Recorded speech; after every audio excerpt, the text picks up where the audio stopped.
Alright, welcome back everybody. This is episode 3 of the Bloodscale Dynasty, our new recurring RP dynasty in King of the Castle. What is this? What are we doing? So, what we do is we roleplay. We play King of the Castle, but not trying to win, but roleplaying as our characters. In a nutshell. We run multiple dynasties, multiple RP dynasties a year. We just started this one, we were on episode 3, and usually we start with a little premise that is different than a usual King of the Castle game, and then we play that for 3-4 months roughly. Doing a lot of role-playing, both here in chat and on Discord, and a lot of lore writing and world building, you know, and just we play around with things. This is also the first dynasty in which we've actively been modding the game. You're gonna notice pretty soon, I'm sure. So yeah, there's gonna be a few different things than what you're used to. What is the premise of this dynasty in particular? The kingdom comes from a period of famines, very harsh famines, right? That devastated the kingdom's farming and stability. And it brought the previous royal lineage to an end.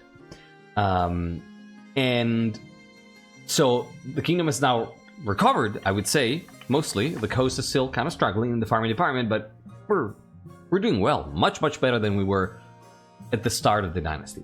And one of the themes is also that of class conflict, social conflict. So the three regions have different stances as far as the relationship between nobles and commoners goes. So I hope to see that come into play as the dynasty progresses. Yeah, active modding beyond just naming the advisors, exactly. Yeah, we just changed the names last dynasty. Then, on top of that, we are also experimenting with a few other things. We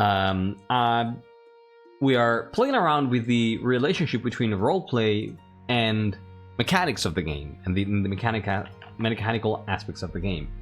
So each region, when they take the throne, and right now the counts have the throne, each region has an initial penalty, right? That makes it harder for them to keep the throne. For instance, the counts penalty is that rebellions can be started at 1 point below authority and stability instead of above, right? Usually with authority and stability at 6, defiance would have to be at 7, but when the counts have the throne, you can start a rebellion when you're at 5 defiance, right? 1 below. But if they manage to keep the throne at the end of the game and before the start of the next reign, there's going to be a bonus applied to the region or the kingdom at large. For the counts, the bonus is +1 to trade, farming, and military for the counts, and -1 faith to everybody. And you might notice that happened between last stream and now. Sir Crown, thank you so much for the follow. So you might notice that counts stats are a little higher and faith is a little lower compared to the end of last game. That is the counts bonus. Also, yeah, the coast has a gun. I get it.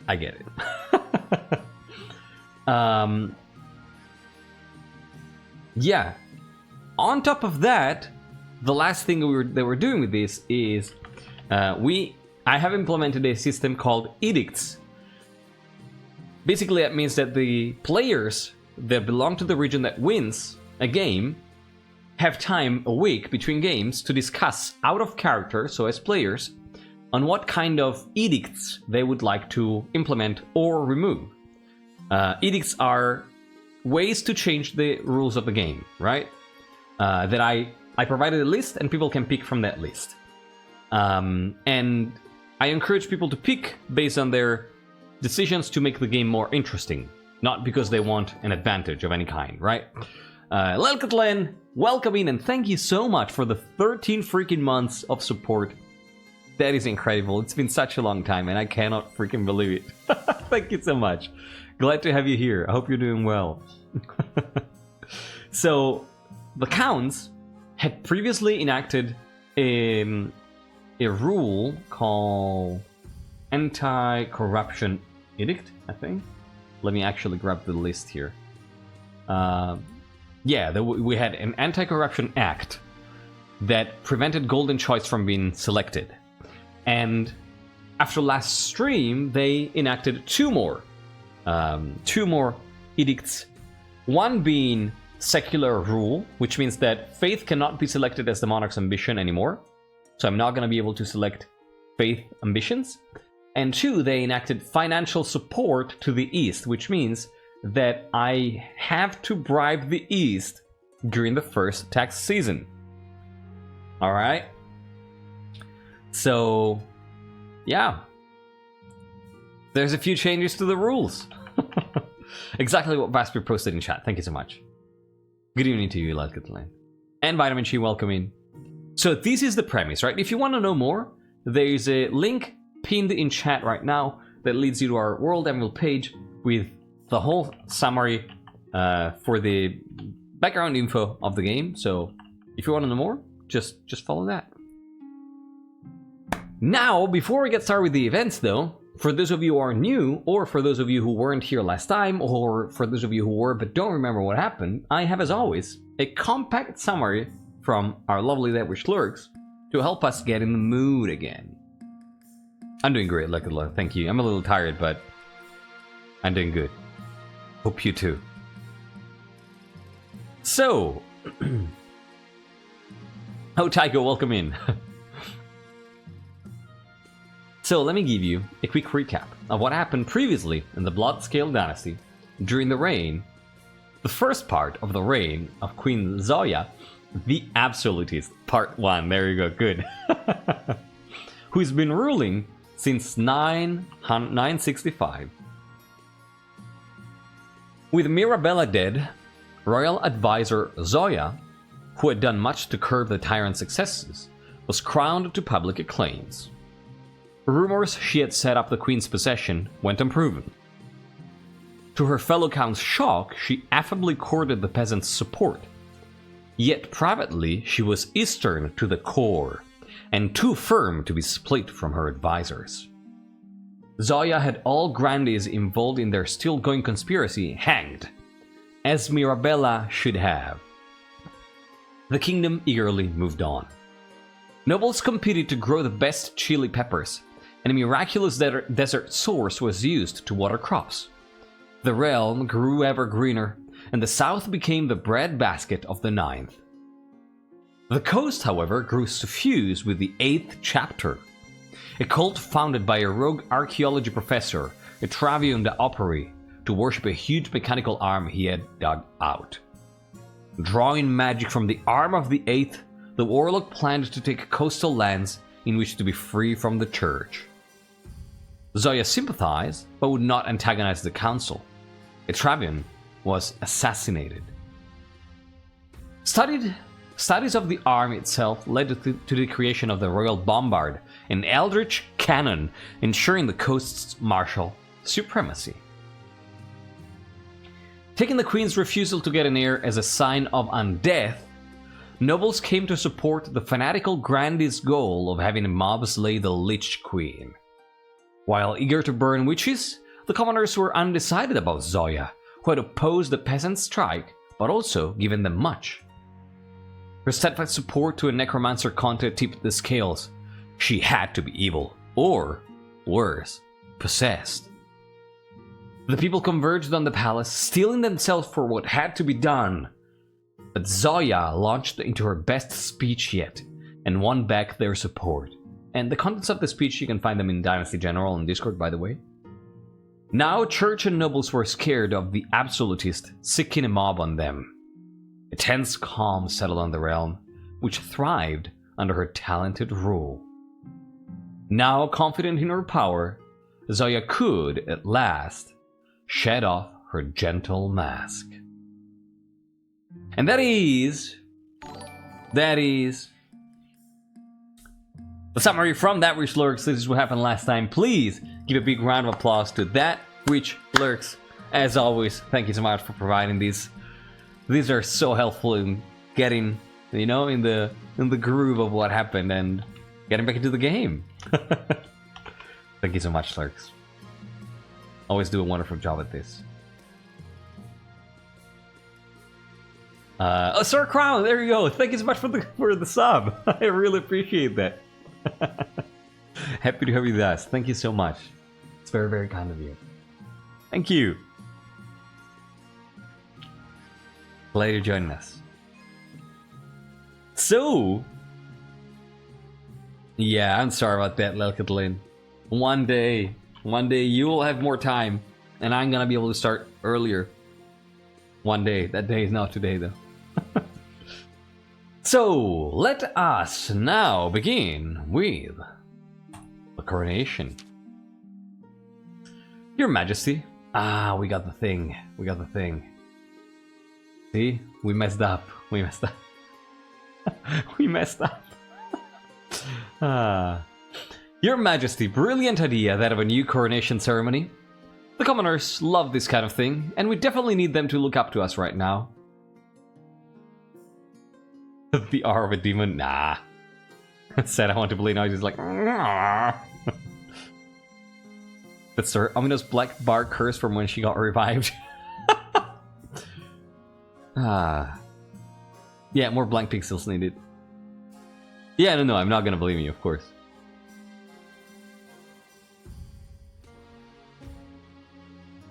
The drip is going to disappear again? I don't know. We'll see. I'm sure the council will appreciate you allowing them to decide the details of the ceremony.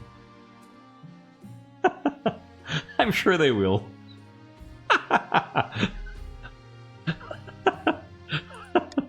Everything will be fine, Your Majesty. And by the way, this is the first time where I don't know exactly all the content of events, because some of them Morgrim edited.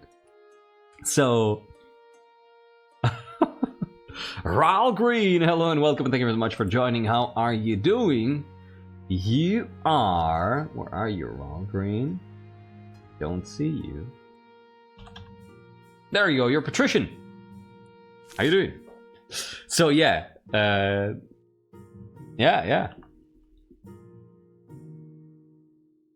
I had a very busy day today, so the last few bits Morgrim had to do. And thank you, Morgrim. Like I can never thank you enough. Oh, and also, I don't know if you noticed, but this is an updated version of the portrait. You might notice that Zhoya's hair have, you know, they're a little wider than they used to be. And this has been done by Vaspir. So, you know, team effort again. Shall we call the Noble Zine? Let's call the Noble Zine, of course. Let's do it. So, what do we want to do here? Host a lavish parade with jugglers and fountains of wine. Proceed with a religious ceremony that honors the ninth god. Throw the queen into the river, where troops shall bear the queen through the streets atop a shield. Well, I say pretty clearly that we host a lavish parade. What are we? Come on. Can we get a further explanation on Royal Consort Jacinta's death? Oh, that will come in time, don't worry. It's gonna come up in an event. She dyed her hair white. Alright, let's go. Unorthodox, right? But it's for the people. The people want it. The people like it. You know? And so the premise, yeah, I forgot to mention this. So the premise is that Zhoya, at the end of last episode, had a very high popularity, right? Parade party had very high popularity. She was beloved in the whole kingdom, by commoners at least. And then as the years went by, her popularity, you know, just started to go down. And so to kind of boost her popularity again, she kind of devised this idea of starting a new course with a new coronation. You know? Host a life parade? That's great. Let's party. This is kind of split. I think it's decided, but yeah, it's kind of split. Alright. The coronation is a great success. Jugglers, wine, fireworks, and feasts. It has an impact on your treasury, of course, but what doesn't? First no river, you're right. Alright, let's introduce ourselves to the council.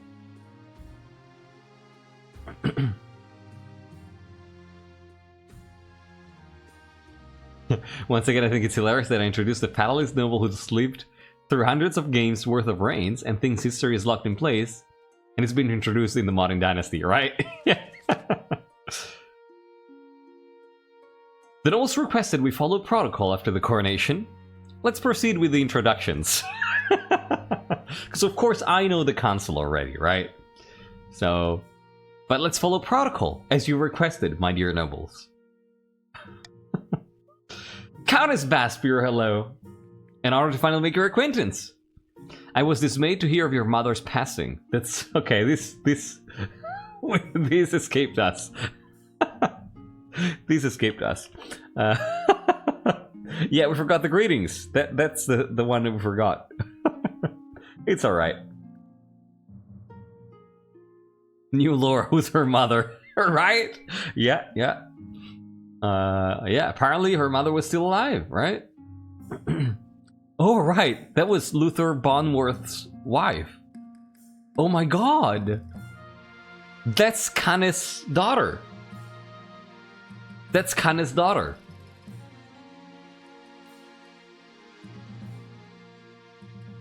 Oh my god.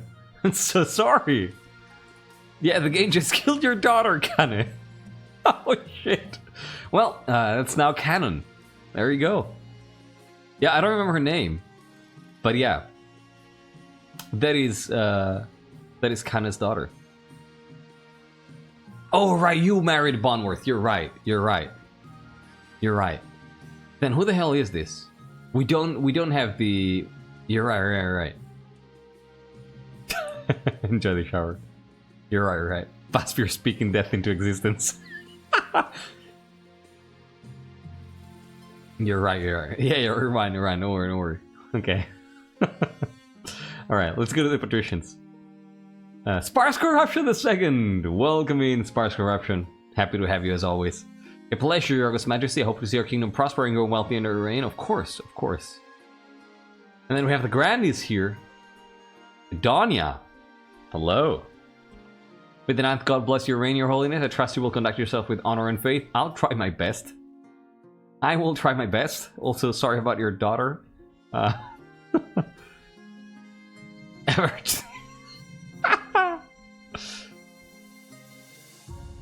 Well, let's go. And with that, the formalities are over. Yeah, it's pretty sarcastic, yeah. The council hall immediately fills with raised voices as the nobles argue. Is this what you've been fighting so hard for?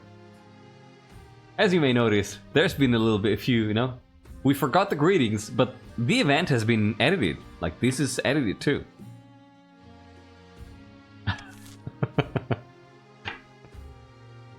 I'm having a lot of fun with these events. That's why I made 2. Jesus, Spawn! Let's go to the path to victory now, and see what happens. Shay, hello. Your Majesty, things have been getting worse and worse recently. Your popularity is steadily declining. You need to change something before it's too late. See, Shay is very aware that Zhoya's popularity is not doing great. Yeah, look at Len. Hang in there until you're done with your probation period, and hopefully, once that's over, you're gonna have a little bit more time. Fingers crossed. Have a good night, and bye to you. Hope to see you again soon. So, popularity is steadily declining. You need to change something before it's too late. 40 more years and I can take some rest. God, I hope we can rest a little bit before that. How do you want the kingdom to see you in this new phase of your rule?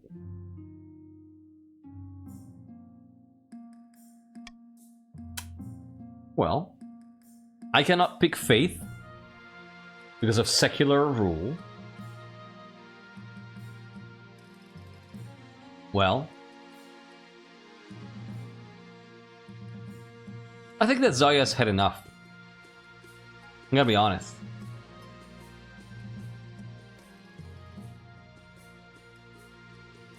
Yeah. The greatest queen who ever lived. Of course. I see. I sure hope you know what you're doing. The frogs are visiting? Are we frogging? I'm sure this doesn't forebode anything. No. No! Why would it? Why would it? In fact, she didn't know what she was doing. We'll see. Not frogging? Okay, let's go. I suggest for the next few years you focus on improving your authority as much as possible. Okay, good. No frogs. Alright. Let's take a look at the schemes, my dear nobles. We have a Luda here! Oh, okay, okay. Marid! Oh, come on. Marid, thank you so much for gifting a sub. To Honest Swede! Swede! Now you have access to the wonderful little emotes of the channel, plus a little crown of your own, plus no ads. Thank you so much, Marid. That makes 10. Thank you. I really appreciate it. Where were we here? Oh, Luda, right. Yeah, a relative, yes. Yeah, we might have, you know, we wanted to experiment changing it, Amy, the name, but we decided not to go with it because you could mess things up. Wait, you changed it into bird breeder? Or wait, is it no? Did you change it into bird breeder, Morgrim? Oh no. Oh no. Thank you, Marid. Very kind. Also, House Bonworth's symbol is the raven. Luda Bonworth is a bird breeder. They clearly breed ravens. Oh my god. Nope, bird breeder is original. It's Destiny. It's Destiny. Luda of the Bonviewer Dynasty, of the Bonworth Dynasty, well-known Eastern bird breeder, leans delicately on a podium sighing. My fellow counts, in ancient times this was its own proud kingdom. We can bring back those days of glory. But not while the false Queen Zhoya II wears the crown. Counts, what do you want to do to overthrow Queen Zhoya II? Do you want to use subterfuge trying to lower stability? Do you want to offer her ascension, trying to lower your own faith? Or do you want to possess her, trying to lower your own defiance? Huh. This is interesting. The sim knows the lore. Oh yeah. Yeah, it does. Oh my god, ascension is so good. Oh my god. B's just making her... Yeah, right? You're retiring her. Exactly. We might as well acknowledge it, yeah. Yeah, apparently not, Morgrim. Apparently not. They're avoiding the possession.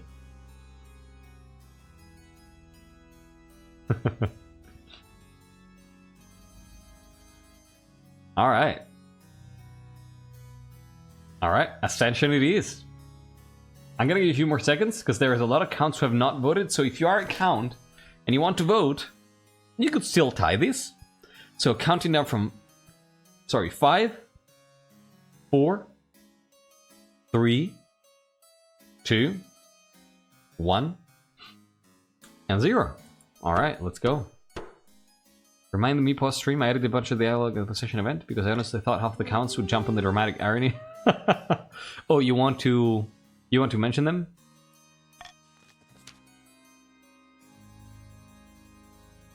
The counts plan to induct the queen into their secret cult and offer her immortality in exchange for the throne. First, they must reduce the power of the Eastern Church. To advance their scheme, the counts must lower their faith to 4 or less in 3 seasons. Oh, feel free to share that on Discord, right? The Sacco of the Stwiki. Streaky lineage, well-known southern prodigy, stands bathed in sunshine, ranting in a fury. Streaky. Is that a fancy name? I don't know. A false pretender occupies the throne while my claim is ignored. Grandees of the South, this is a stain on our honor. We must not allow it to go unanswered. Grandees of the South, what do you want to do to overthrow Queen Zhoya II? Do you want to use sorcery and ask for the help of a wizard trying to raise authority? Do you want to try to find a doppelganger trying to lower your own defiance? Or do you want to start an uprising, turning the peasants against her and raising the treasury? Sakus Tweaky sounds like a chocolatier who battles the unknown who lives in the walls. What?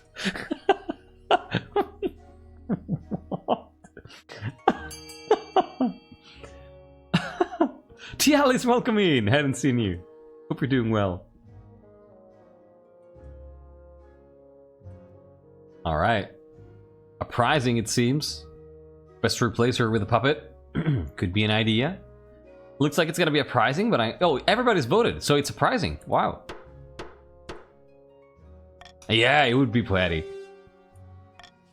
The Grandees plan to incite a peasant uprising to overthrow the queen before swooping in to steal the throne for themselves. To advance their scheme, the Grandees must raise the treasury to 2,000 or more in 2 seasons. Alright. Petronella of the Electrui family. This is also very dangerous. Petronella Lowens, charismatic business mogul, scribbles with a well-used quill and a hardwood desk, muttering in frustration.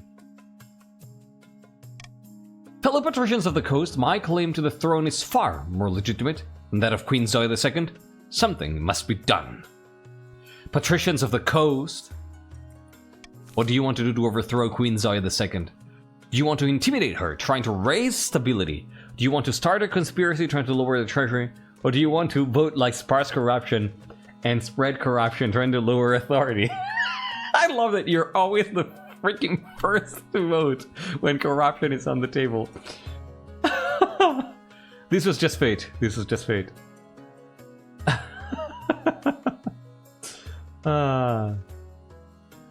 This was absolutely fate. Yeah, sparse corruption is always here. I know what I want. Yes, you do. Yeah, the patricians all agree, except for Ral. South picks an unexpected scheme. Well, that's surprising. Anti-corruption act? Yes, for me, not for you, though.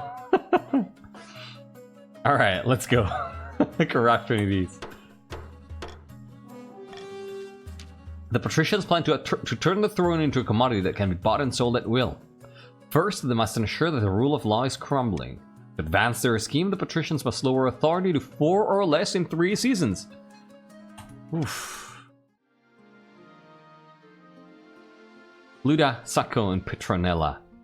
An ambitious vassal, a long-lost nephew, and a seaside tavern owner.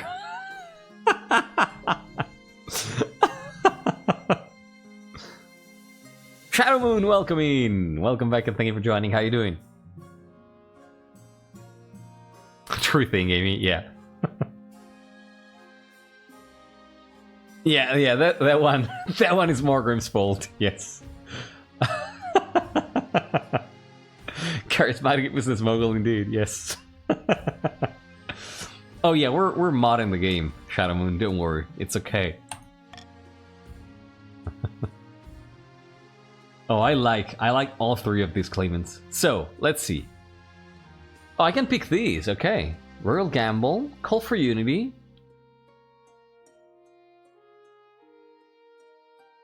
I think I want the gamble here. I want the gamble. Give me the gamble. Alright.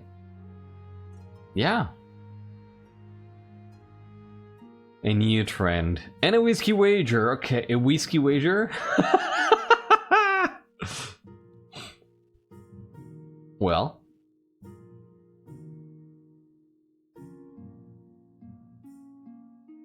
Yeah, there you go, Adonia, exactly. Whiskey wager, yeah. Well. Let's start with the wager, right? Sparse corruption, of course. Holy shit. We have a raise, y'all. We have a raise, everybody. Hold on to your masks, hats, and other accessories, everyone. Granny Morgan Moon II is about to lose a huge amount of money. We've bet our life savings on a boat race around the coast, and I am sure to win the day. Not by money. Well, you wagered it. So sure, in fact, that I petitioned the council to officially sponsor my voyage. What kind of boat will you have? My best trireme. It's tiny, but that's the point. It'll nip around all those deadly reefs. She's talking rubbish, Your Majesty. My Carvel will beat Sparse Corruption II's old boat. The Ninth will bless my path. If you sponsor anyone, sponsor me. This doesn't suit what I had in mind for my character. I guess it's good I haven't posted it yet. God damn it. So... we could sponsor both nobles here. You know?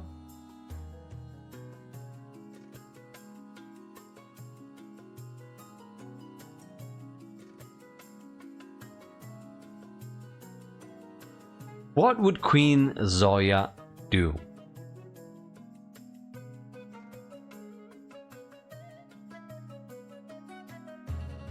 I would say she would probably, yeah, go to sponsor both nobles. There you go. She would sponsor both. A better sailor? I know. But she has a better boat. Yeah, Morgan's racing with a boat that has cheats enabled, you know?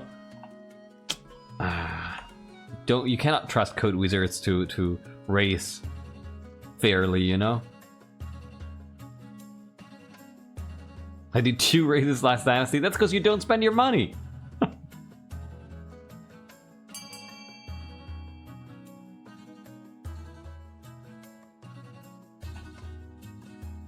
What do we have here? All right, both nobles. County. Oh, this is actually very close. 6-9 to 7, so it can still be tied. In case you haven't voted, definitely do vote now. 9-8. There you go. Look at that. It can be indeed tied. So I'm gonna count down from 5, 4, 3, 2, 1, and 0. I don't want to spend my money, but the game wants you to spend your money, and it forces you to do it. This is gonna screw with the Grandest Patrician Alliance that they've been trying to build. Bite, yep. Neither noble knows what to say. Obviously, they were hoping for special treatment. But you keep your reputation as a monarch who won't take sides. Excitement builds as merchants and tourists flock to the starting town. Soon both boats embark on their journey. They look very small and flimsy against the vast ocean backdrop. Your Serene Highness, I understand you elected to sponsor both competitors, but surely you have a sense that one will outdo the other. Would you fancy a small wager? What sort of wager are we talking about? A mere trifle for you, I'm sure, Your Serene Highness. Your wisdom is known by all, so naturally you'd have great fortune. I'd love to, yeah.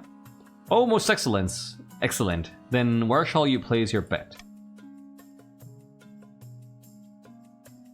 You know, I'm actually gonna bet on a draw.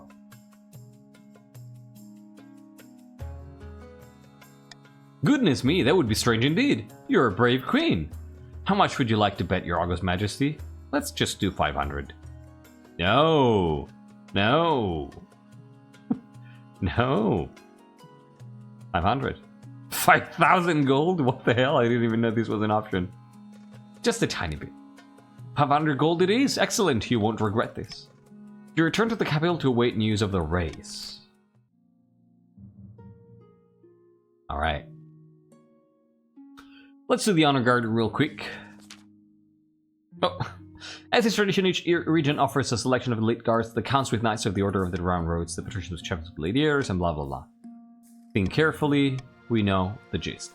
And I think that Zhoya still trusts the counts, you know? These are knights.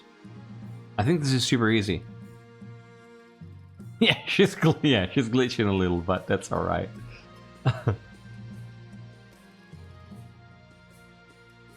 Oh, definitely not honest Swede. Just a little glimmer of the alternate timeline queen as Zhoya faces partially out of the dimension.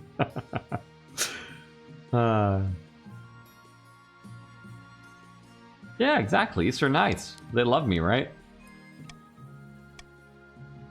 The knights arrive a few weeks later. They are all extremely pale and extremely polite. The commander introduces herself with a flurried bow before reading out a poem she's written for the occasion. I want to know the poem now. Trend of time. Clementine, Lord Patrician Honest Swede is here to see you. Oh my god, this is so perfect! This is so freaking perfect! Emanuele, bringing up the freaking jewel crabs. No fucking way! I love this. The game knows. Probably in one of your dive-in sessions, you found them, right?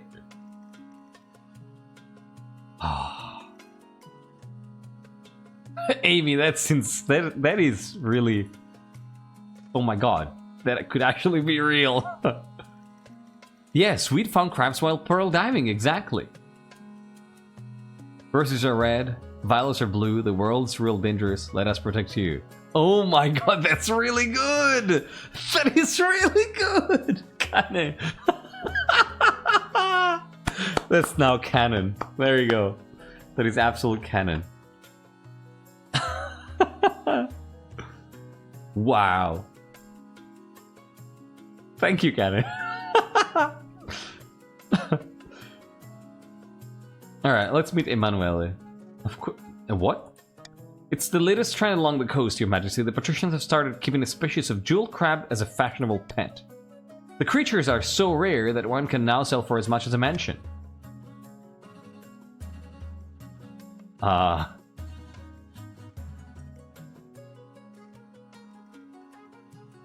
They would make a fine addition to the kingdom's economy, Your Grace. Rarely have I ever seen the like before. You know? I want to know about this. Thank you for seeing me, Your Majesty. I know the price is steep, but I assure you these crabs will only go up in value. Okay, get out of my sight. Crabs, honestly, what is this kingdom coming to?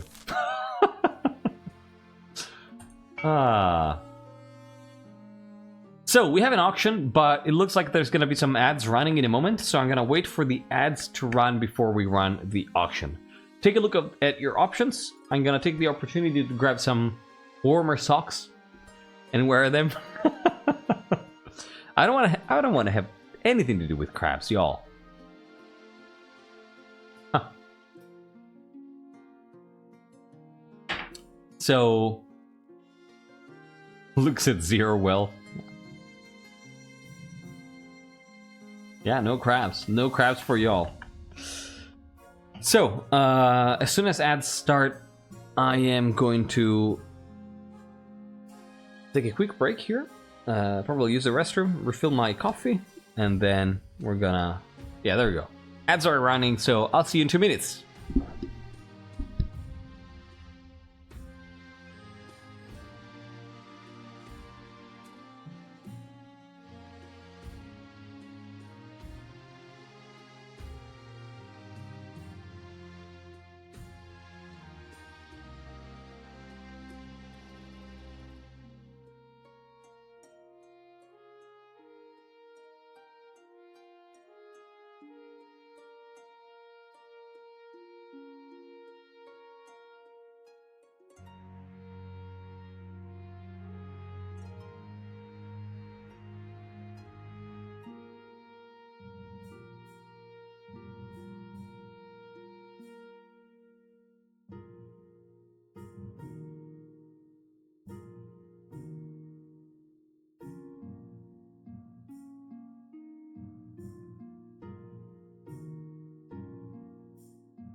Alright, everybody, welcome back. Thank you for sticking around. We are now ready. We are now ready for the first auction of the night here. You know what to do. Let's start in 3, 2, 1. Boom. Exclamation mark fund followed by the letter of the building you want to fund followed by the amount of money you want to spend. Your options here are lowering farming for the counts with A, lowering military for the counts with B, raising military for the grandees with C, lowering faith for the grandees with D, raising authority with E, and lowering authority with F. I'm gonna let you know when there's 20 seconds left. Spend your money. Spend your money. Your money while I wear my warm socks. Oh, 20 seconds. 20 seconds left now. Oh god, I got distracted for a moment. Oh no. Oh no. There's 10 seconds left now. 10 seconds. 10 seconds. 5 seconds now. I just realized I was about to wear my warm socks without removing the previous socks. So what happened here?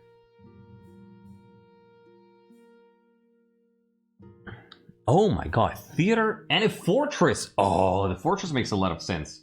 Based on the recent, you know, the recent roleplay RP that happened on the Discord. And look at Morgrim wisely spending a good chunk of her money, knowing that she might lose it soon. Yes. So Marley and a bunch of other people building a theater in the coast. To mock me, I guess. And Morgrim and others building a fortress to increase their military. Good stuff. Alright. Let's go. Good stuff. An island discovered. Oh shit, crop blight. Y'all. Oh shit.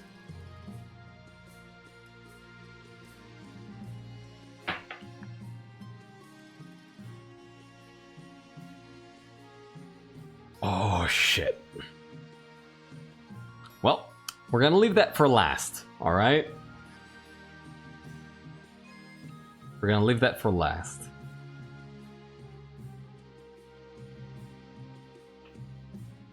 Let's start with the island.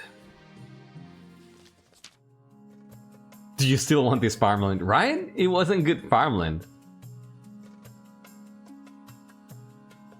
We've heard from the boating competition around the coast here, Sir Highness. I have a letter from Grandee Morgrim II. We're blessed.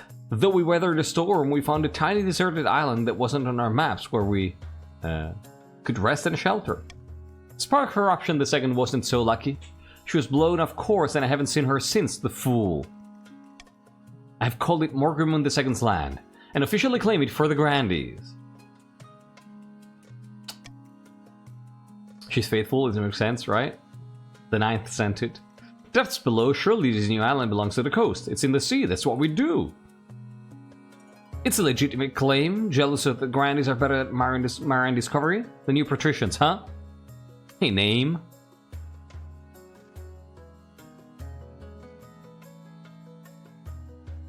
The Zhoya Theater for the Arts. Okay. Probably, you know, that's probably gonna change the name soon. I have that impression. I'm calling it to test mapping mods. Your August Majesty, surely you cannot entertain this nonsense. This could be of great strategic importance to the coast.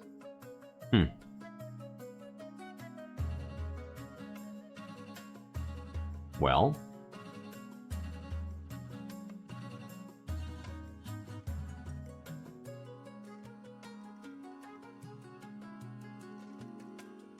Well.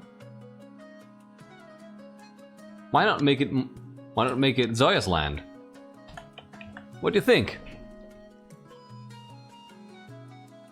Huh? Huh? Yeah. What do you What do you think about that? Kitty Cathy! No, it's not rude at all. You know? What do you think about that? I mean...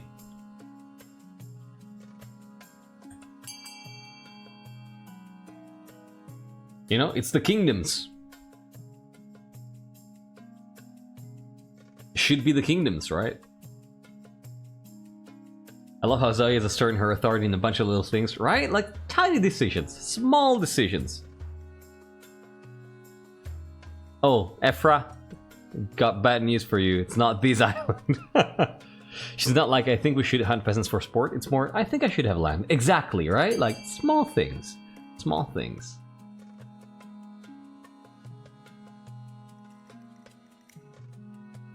A small island can be a tribute to the queen. Exactly. That's what I'm thinking, right? Like, it should be your thought to gift it, you know? Shiny, hey, how you doing? Welcome in. So, it's currently a tie. If you vote now, you're gonna break the tie, probably. So, I encourage you to vote if you haven't. I'm gonna count down from 5, 4, 3, 2, 1, and 0. I give you all the time in the world. It's a tie, and you know what I'm gonna do. I'm gonna take it for myself, of course.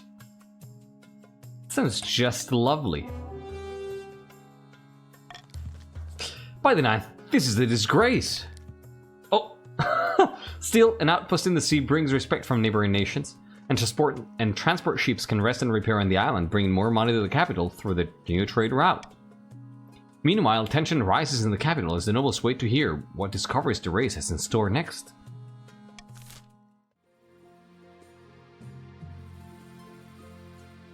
Yeah, I get that impression, Amy.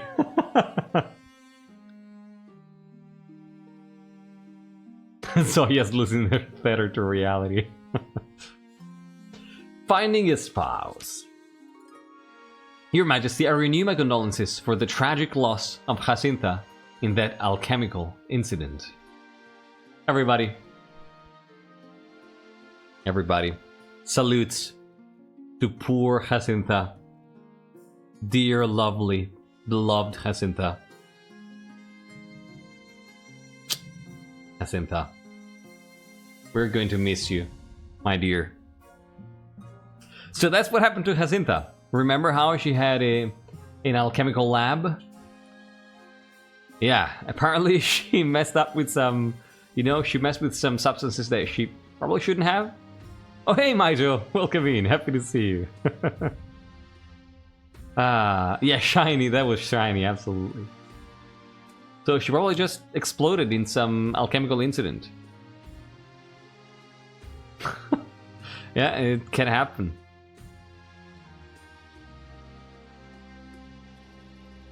Yeah, Looney Tunes style, exactly, yeah.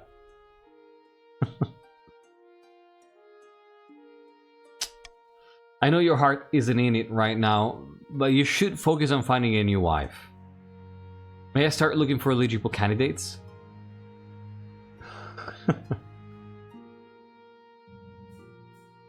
And you might notice that this is a little bit of a different event, right? Compared to what you're used to.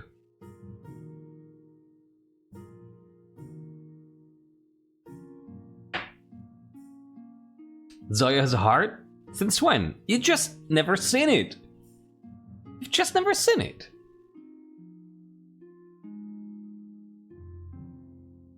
Zhoya and her chancellor on first name terms, right? Yeah, I'm not sure, Reginald. Yeah. It's been a while, right? They've known each other for like, how long? 30 years now? Think about it. Like, they used to work together as advisors, and then now Reginald is working for her, but it's been a while. Trash, how you doing? Yeah, don't tell me. Welcome in. Get ready to unwind a little. We don't usually see hearts. It's hard to take it out of the body because you don't visit Bonworth too often. You should visit Bonworth a little more often.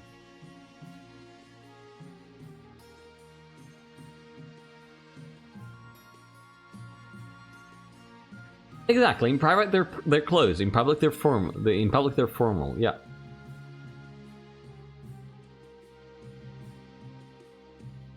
I think we all needed trash. So yeah.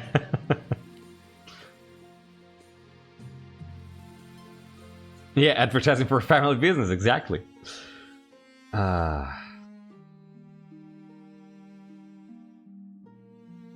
I think with some hesitancy, she says, "Sure, go ahead." Thank you, Your Majesty. I'll send out messengers to see the most influential noble families in the kingdom. Let's see what they have to offer. And now, let's deal with some crop blights.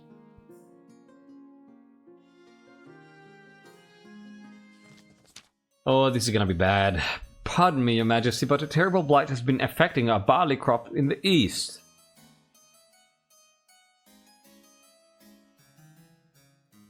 And what can we do about it? It breaks my heart, Your Grace, but we need to abandon the harvest and raise the affected crops. Hopefully that will contain the spread, though it'll mean a hard winter.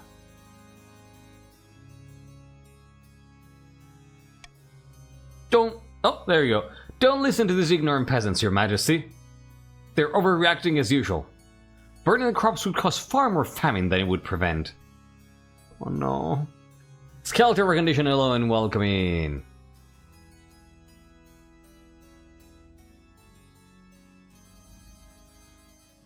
It's only peasants after all. You're not wrong. Pray to the ninth for a miracle. 0 faith.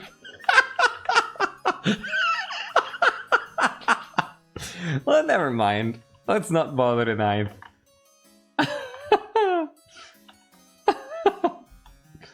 I love this. I mean, y'all, we're counts, right? We are counts. Let's consult a freaking witch. What are we doing? That's what we do around here.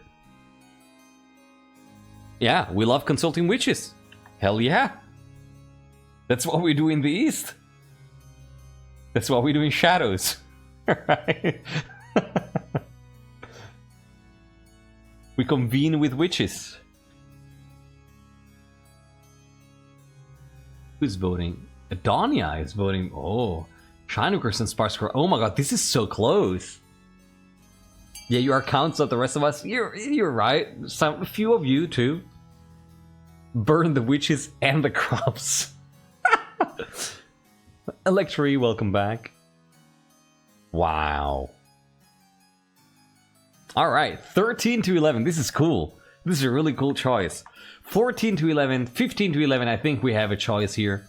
16 to 11, I think it's A. I'm gonna count down from 5 though, so if any counts are left that want to vote for C, or if any other people from other regions want to vote for C, this is the time I'm gonna count down from 5, 4, 3, 2, 1, and 0.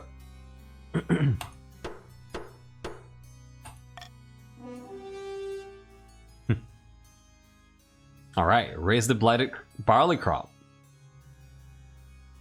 Counts will literally call upon dark arts instead of going to therapy. Yeah. Probably because the eastern farmlands also feed the other regions in case of need, right? Over the next week, like, it's as with other things in the kingdom. Over the next week, fields full of barley go up in smoke. Farming in the east is devastated, but the blight is defeated. Of course, the counts grumble that they weren't given enough time to protect their investments. Counts are not happy, right? Counts are obviously not happy about that. Across the kingdom, discontent with the queen is rising. Everyone knew that she was better off, but until now it hadn't occurred to most people just how much better off. Now the peasants are asking all sorts of troublesome questions about their benevolent overlord, and as everyone knows, once a question has been asked, it cannot be unasked.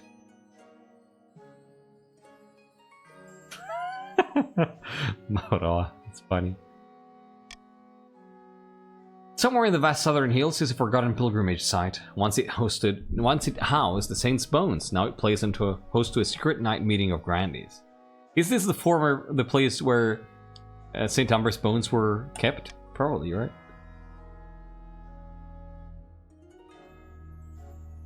Oh yeah, this is really good. The peasants are getting it's Tialis.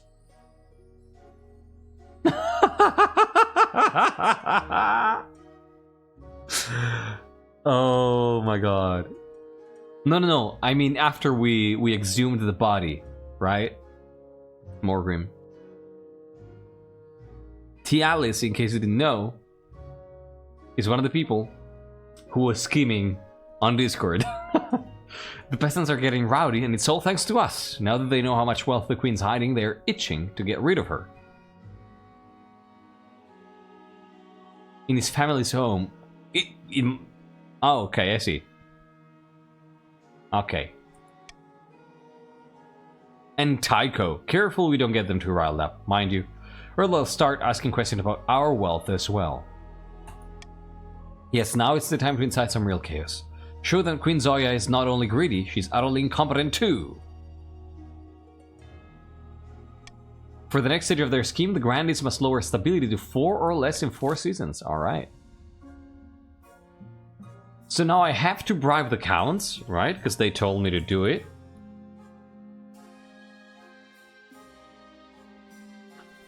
Alright, financial support. Yeah, financial support counts. So I'm contractually obligated. Yeah, guess what time it is? Yeah. It is very fitting, I agree, Amy. Yeah. So, as per the edict that the counts approved, I need to bribe them this one time. So, let's go like this.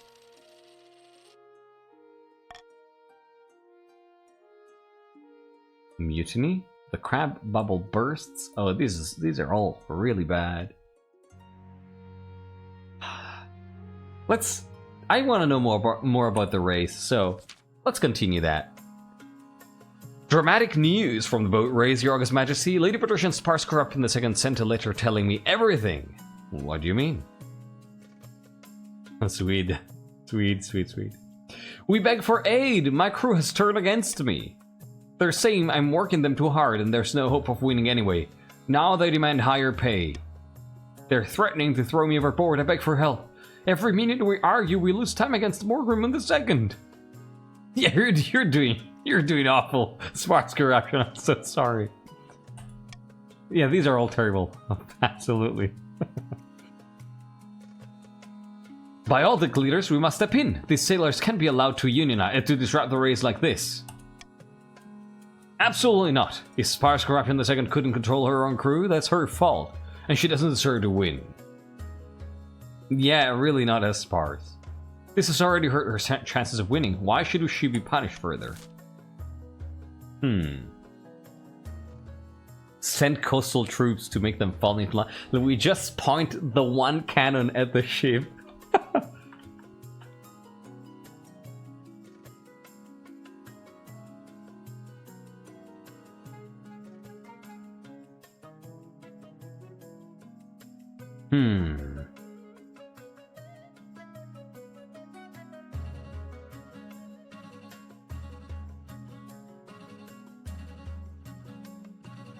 What do we do here? What do we do?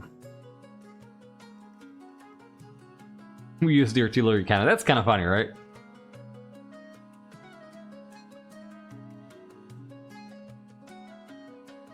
We threatened them to shoot a big hole in the ship. Paslik Prime, welcome in. How are you doing?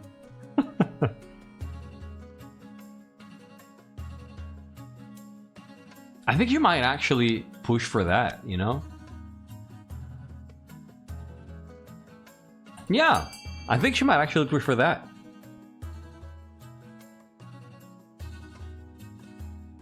Because it's still mutineers, right? Like, they're still commoners who are refusing to obey the commands of a noble. So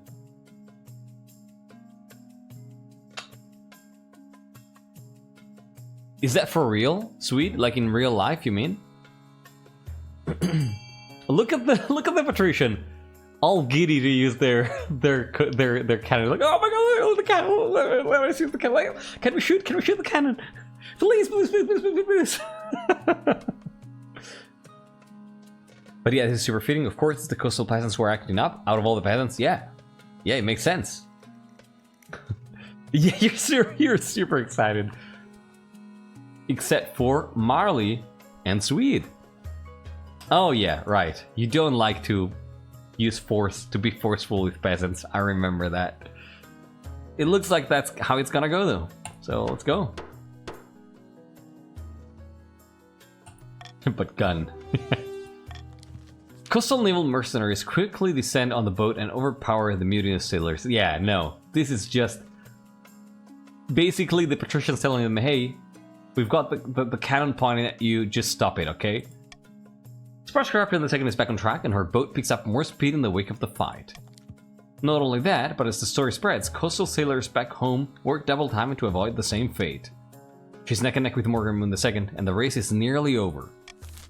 Look at that. Crab bubble? Yeah, let's do this. Let's deal with crabs now. Bad news, Your Majesty! A new reef has been discovered which is overflowing with millions of jewel crabs. Crab prices are crashing catastrophically.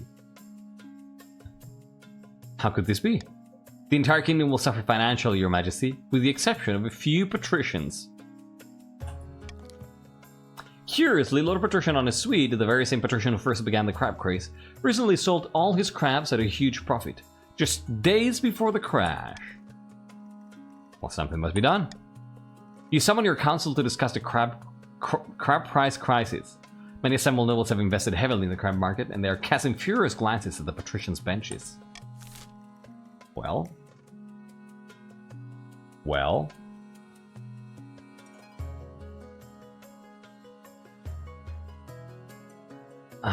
Bail out the field businesses along the coast. That's a lot of money.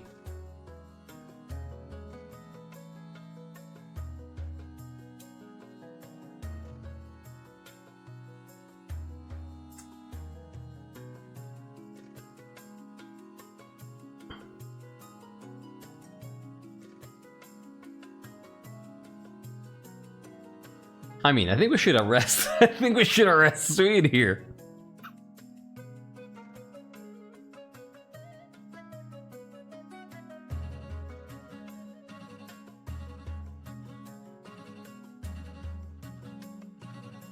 That's a lot of money.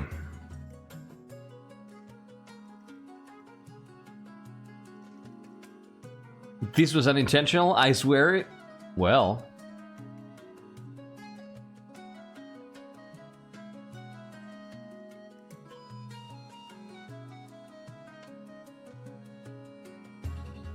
God, what? I think that she would just do this. Yeah. The people demand punishment for the insider trading of the coast. Definitely see, right? Please, the coast can manage by itself. I will do all I can to help it recover.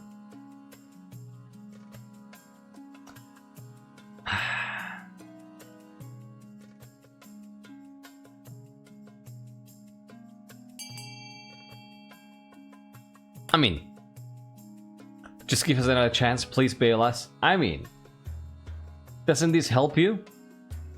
Right? Doesn't this help you a little bit? Can we not help you? With Swede's money? You know? Can we not? I don't know. I'm just assuming.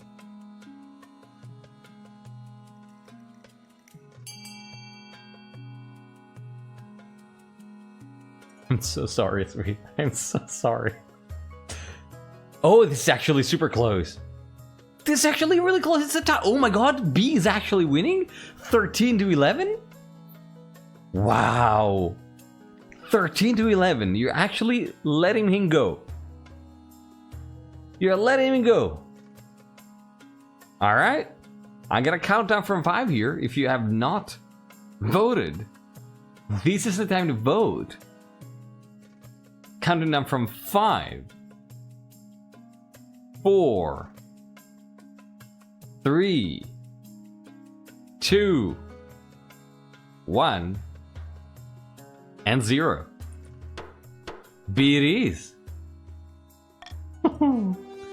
I love how very few people voted to bail out the coast. People just didn't give a shit. Look at that. Let the coast suffer the full consequences of this crisis. Yeah, Emmanuel slumps back into the seat, pale as a sheet, stammering his thanks to the council. Yeah, you risked it. There are reports of queues of bankrupt merchants waiting to jump from the tallest towers on the coast. Exaggeration, surely. Yeah, let it self-regulate, right? What could go wrong?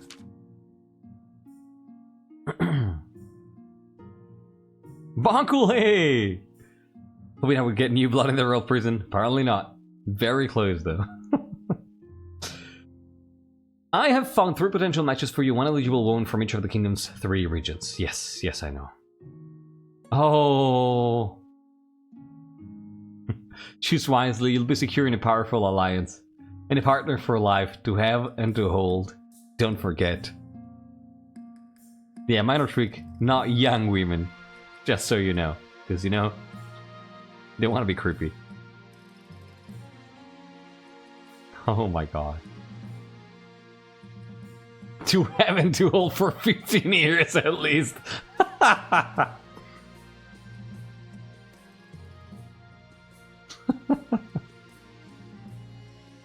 Well, yeah. It's so cute, I have to go for it. Yeah, Reginald, indeed, Your Majesty. The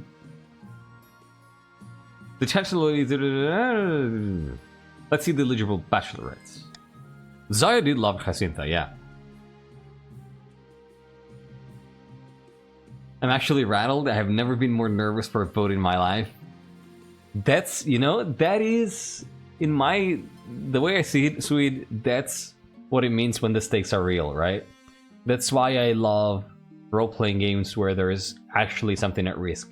Because they give you really strong feelings, right?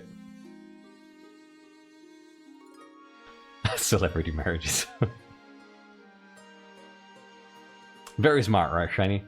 Writing encourages forgiveness from the other nobles to Swede. Nobles of the council, the scrap market burst is unfortunate, but let's not get carried away. These things happen when trading valuable items. It's part of the fun. And hey, it's not all bad. Now we have cute pet crabs. The kids love it. So let's all forgive and forget. Also, down with Zhoya, no mercy. All my money is going to the coastal economy. I hope it does. Exactly, Avi. That's how you know your character will have a space in your brain. Yeah. So, let's see who we have. This is Avina, the eldest daughter of the Eastern KOTC Dynasty. Apparently they had a hell of a time getting her to smile for this portrait. Okay. She had a laboratory installed in her castle and spends most of her time there conducting bizarre experiments. The other count thinks she's mad because she treats the peasants far too nicely. Oh no. Oh no. This is too soon. Too soon. Too close. Intriguing, but this is too close. From the coast, we have Herona, the wealthy heiress to noble Patricia Marie II's estate. I met her once. She couldn't resist bringing up how wealthy she is.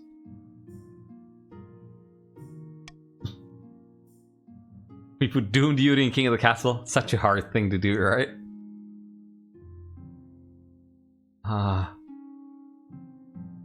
Intriguing? Exactly.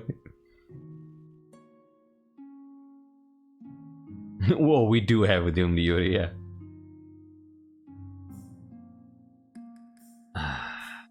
She's also obsessed with the arena. All her friends are gladiators, and sometimes she even enters a fight herself. The common folk hate her for some reason, but who cares what they think? Could be worse, could be a lot better. And finally from the south, Jeremia, the eldest daughter of the Pasnik lineage. She's reputed to have an ego the size of the sun, but there's nothing wrong with confidence, right? She's an obsessive gambler, a pastime frowned upon in the south. It's been the cause of some scandal. She's tried her hand at a number of ventures, though they all seem to end in disaster.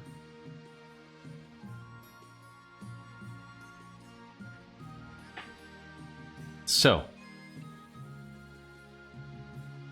don't like the look of her? So we have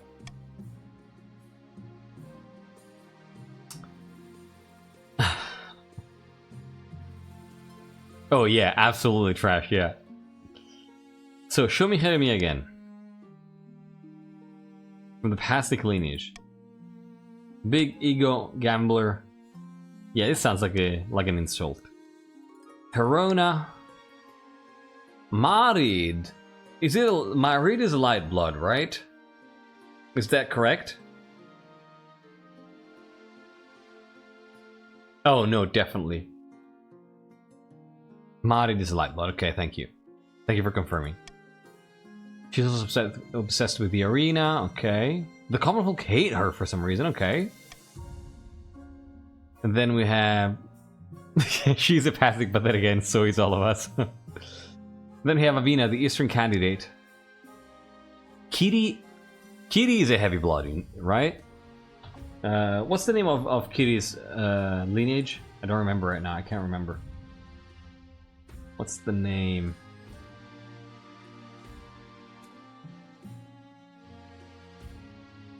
Fwa, okay. Right. Thank you. My god, the thing you made, Kana, is so freaking useful. Just quickly have a... Oh, right, I remember. Ah, shit, these are... Yeah, Emily Foy, exactly. Isn't she thin blood? I think she is, yeah. She is. Queen Zhoya, what is your favorite animal? I would like to make you a special wedding present. But yeah, we have all... They're all light bloods. She adopted into a heavy blood house, yeah. Yeah, a commoner adopted into royalty. Like this, you know, this is... God, this is such a red flag. Oh my god. And it makes so much sense about the peasants, right?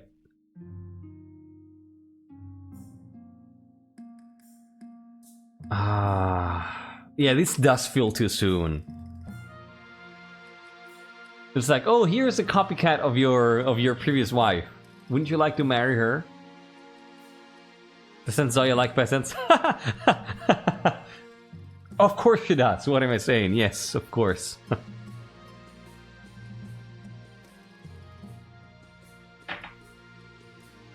Not in that way, though.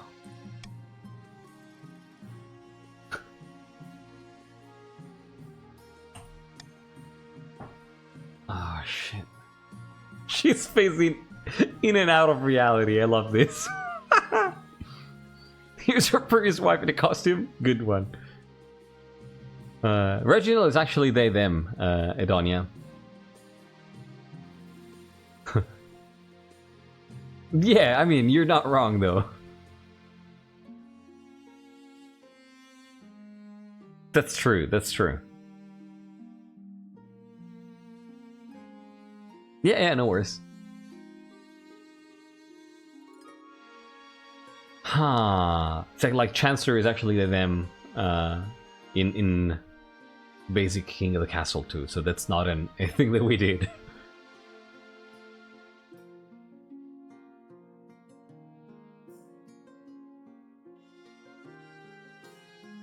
So we have 2 light bloods and an unknown being the southern candidate. God, is she not going to marry?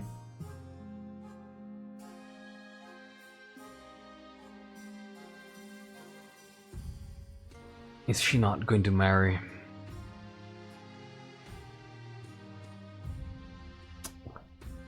Oh shit.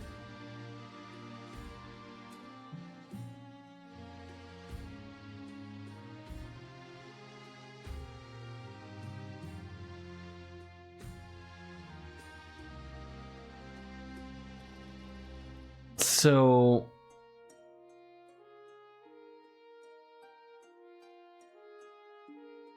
yeah, I was thinking exactly about that, Amy. That the options are not really fitting.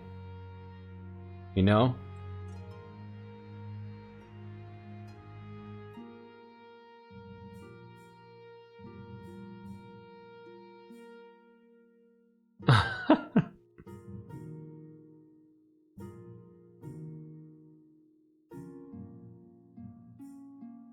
I think she would probably go with the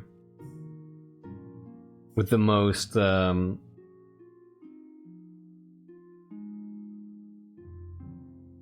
Glorp when you need it? Oh really? Oh, that's cool. We could finish it.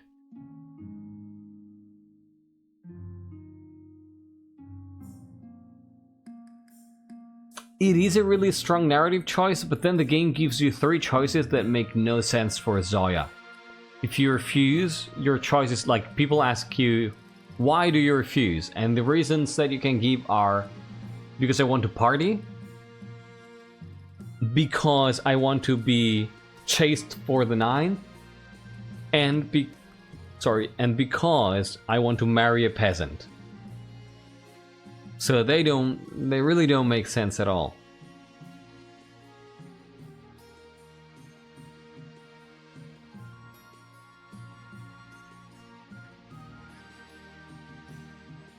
I think the option here are either she goes for political marriage, or we go for partying in the sense that she wants to be unrestrained, but not quite partying, right? Yeah, but that wouldn't be in like, she would party probably, but that wouldn't really be a reason not to marry, you know?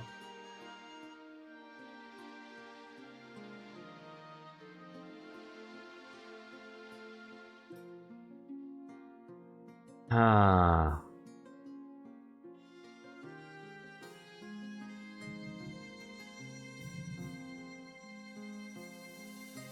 What was... so Jeremiah was the insult one, was the gambler and just a terrible person in general. Herona was incredibly rich, and what else?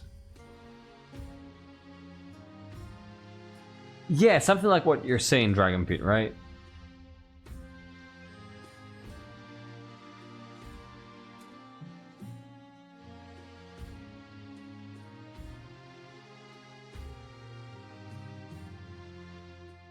That's exactly why I'm hesitating, Amy. Yeah, Zhoya doesn't give the impression of being a hedonist, and the events leading from there do give that impression, yeah.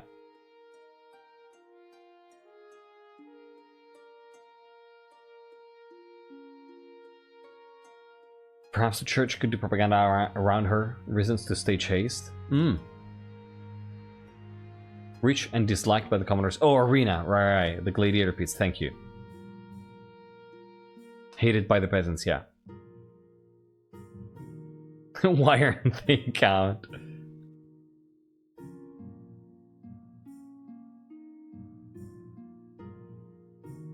You know? Yeah, like, the church thing is a little icky, I don't know. I would much rather go with the parting one and then reframe it as her being... wanting to be unrestrained, you know?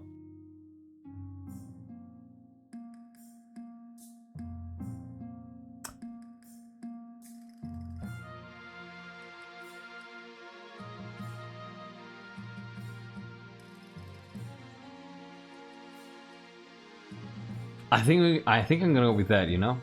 I refuse to marry any of them. Without a marriage, you are alone. No alliance and no support, not to mention an insult to the most powerful families in the kingdom. What possible reason could you have for choosing not to marry? Is this new? Wait a second.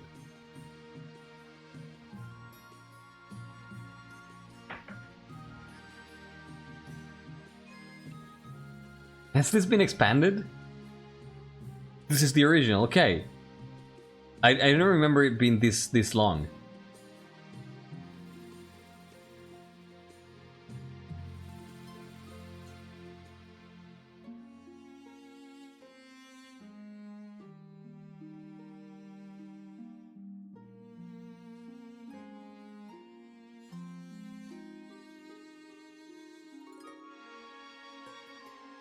So, are the events that come out of this really about debauchery and stuff like that? Because we changed the... Because we are modding the portrait vitamin Chi.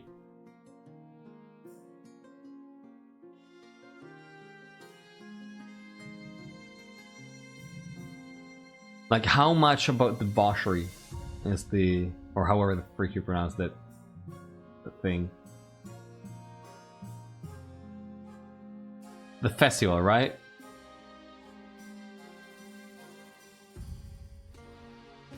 Or you can choose to have a party with your advisors. Public party is debauchery? Really?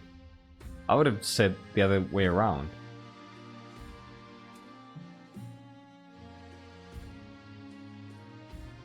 But there's also an option to not get drunk, right?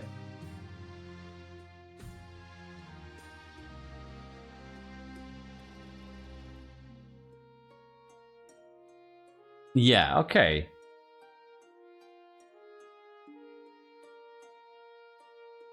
Because of that Herona is Isaac's niece, that means the coast spot that the Herona is the daughter of Camellia. The coast spouse option for Queen Mirabella, who was also quite egregious and against the peasantry. Oh my god!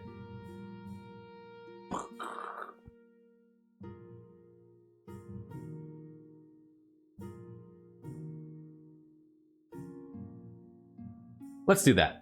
Let's do that. Yeah, let's do the party. But like, let's assume that we would edit it. We would have edited this, right? Like with something like, no, I don't. You know, I don't feel like marrying.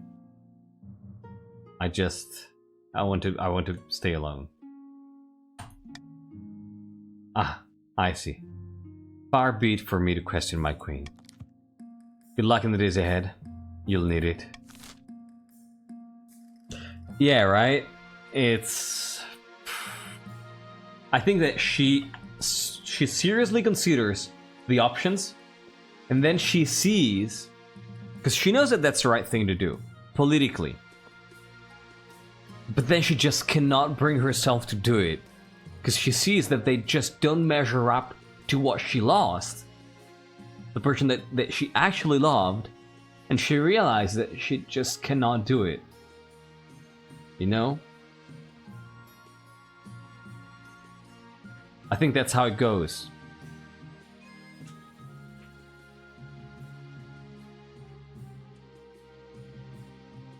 Yeah. It was a tough choice. That was a tough choice. I'm glad we can... I love that we can just talk this stuff out. In a tiny village far to the east, the two counts meet in a derelict tavern. No one dares even glance in their direction. Amy? Lowborn, all across my lands are rejecting the ninth god. And Ephra. Yes, and tithe collectors don't dare knock at the door to my keep. Now we must not falter. If the queen grows proud, we can offer her the ultimate reward, immortality. For the next stage of their scheme, the council must raise authority to 5 or more in 4 seasons. Oh. In a dingy seaside tavern, 2 patricians of the coast meet to plot their latest scheme. That's true, Maito. That's true. Yeah. The queen refuses to marry and still has no heirs. She will doom this kingdom to chaos and gives no thought to the future. The queen will not think and work for the kingdom's future. Then we patricians should take it into our own hands. And we have Dragon Pete here.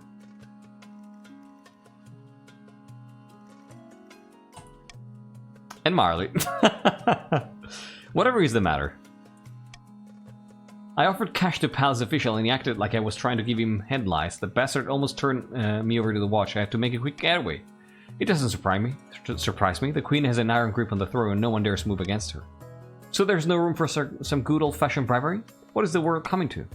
The protection statement is to lower authority to 4 or less. Alright. Oh, look at that. Let me get Iron Choice here. Instead of this. And it looks like we have some ads. So let us end the ear. And I'm gonna step away for a couple minutes. So let's take a super quick break. I'm gonna be right back.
Well, hello, welcome back everybody, and thank you so much for sticking around. It looks like there are some rebellious people around here. Who voted to rebel? I want to know. So, Electric, Kane, of course, Lemon Square. Oh, hi Lemon, I haven't seen you. Yes, you did forget, Maito. I didn't want to tell you, but thank you. Oh, and then you rebelled? God damn it. Then Marid. Alright. I see. I'm waiting to see if you do anything tyrannical first. Good.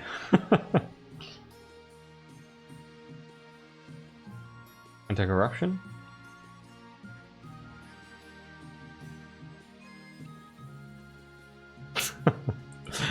Oh god, you're so right. Alright. The end is near. Red hot chilies! We got chilies again, y'all. And a booming crop. Oh my god, look at the south! Oh. Well, the end is near. Let's do this. The coastal boat race is nearly at a close. I'd hoped the coast would win the day, but it appears the two boats will draw. Just as the Queen expected. Most excellent. How exciting. Truly this race is of utmost importance. Astral, what do you want? On a completely unrelated note, I have a shipment of silver that is due to intercept the racers any day now. If my ship got in the way, who knows what might happen. I dare say the race outcome could be altered. Of course I could be convinced to alter the shipment's route instead. Your esteemed highness, we must put a stop to this shameless attempt to sabotage the race.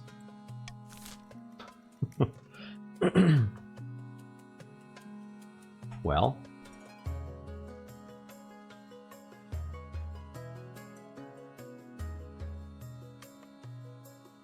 I say we refuse the Schindler's bribe, right?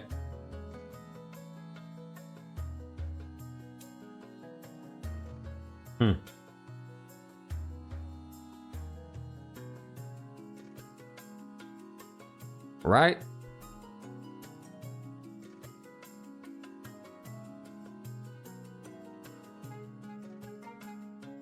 Ah, exactly, Dragon Pit. Exactly.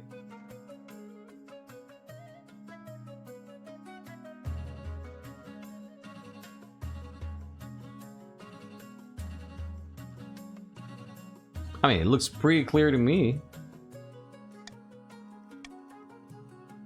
Refuse the shameless bribe. Who are we to get bribed? What the hell?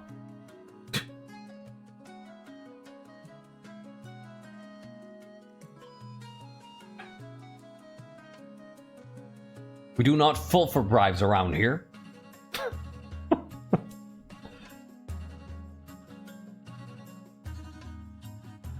These are nobles who have put... It's the power of the Anti-Corruption Act, exactly. You know, these are both nobles who have put their best effort into this race. And they should be rewarded.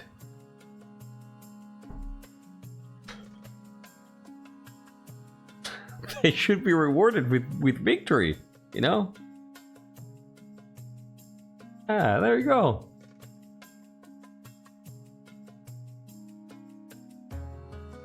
Alright, looks like it's gonna be C. Fantastic. But my silver shipment will have to be diverted. It will be late. That's what you get for trying to interfere. Soon, nobles and peasants alike... One queen exits. Soon, nobles and peasants alike gather at the finish line, watching breathlessly as the winner arrives. And it's both Lady Patrician Sparse Corruption II and Grandy Morgrim II crossing the line simultaneously. She got the yes-ify. Clearly I won. My oars crossed the line before yours. But oars aren't part of the vote. My prow was over the line first. Your Serene Highness, these nobles have bet their life savings on this race. Both have a legitimate claim. What should we do? Let me read the options here.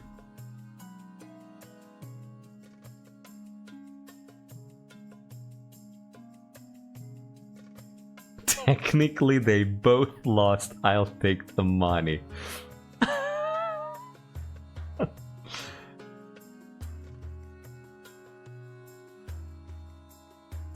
I mean, it's a draw. It's a draw. Yeah, Robin moment. It's a draw.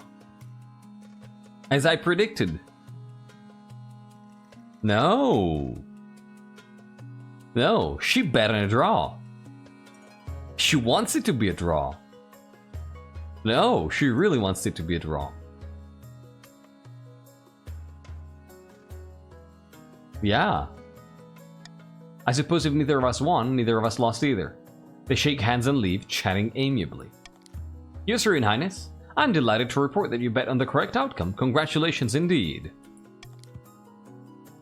Back on the coast in the south, merchants flock to investigate both boats and use the noble sailing techniques to improve their own crafts.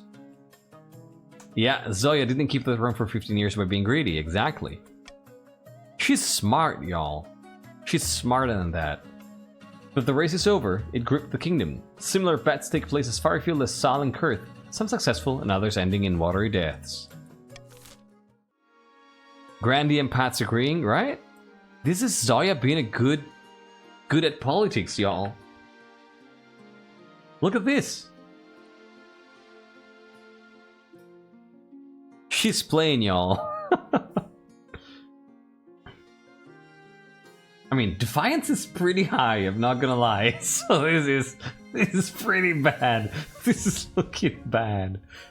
Yeah, your rebellious spirit has been quelled, but Jesus, this doesn't look good at all. So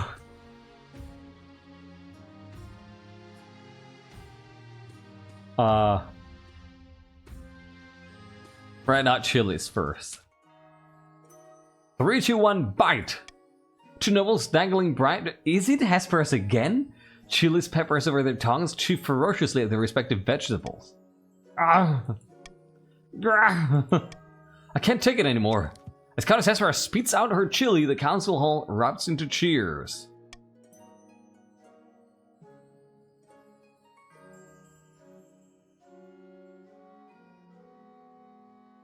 Can't you do this somewhere else, at least, please? Of course it's you again, Hesperus. You're the champion, you know, reigning champion.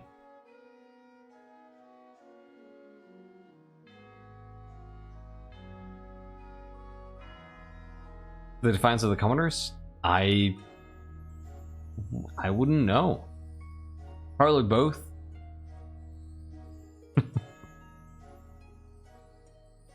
You know we're not gonna ban it. Can't you do it somewhere else? Sorry, Your Highness, it won't happen again.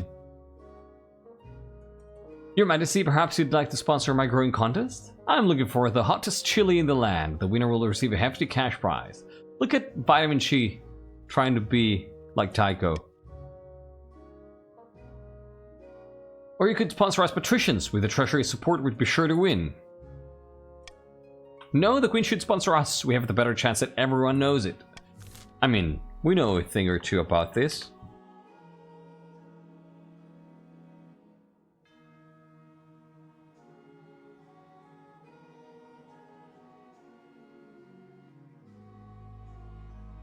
We're gonna sponsor the competition.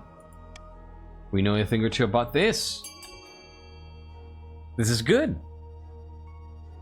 Tycho is the judge. Absolutely. Yes.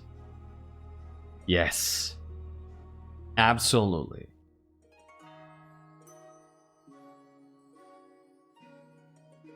I love how, you know, y'all, this is chili. This is chili. Of course you can agree on this. This is chili. Like a chili pepper contest.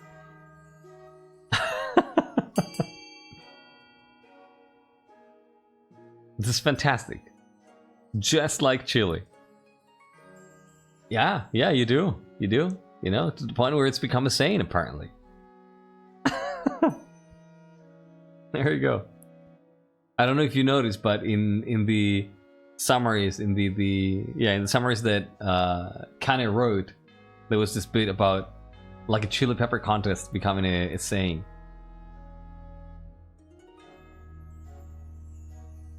You do? Oh my god, that's so funny.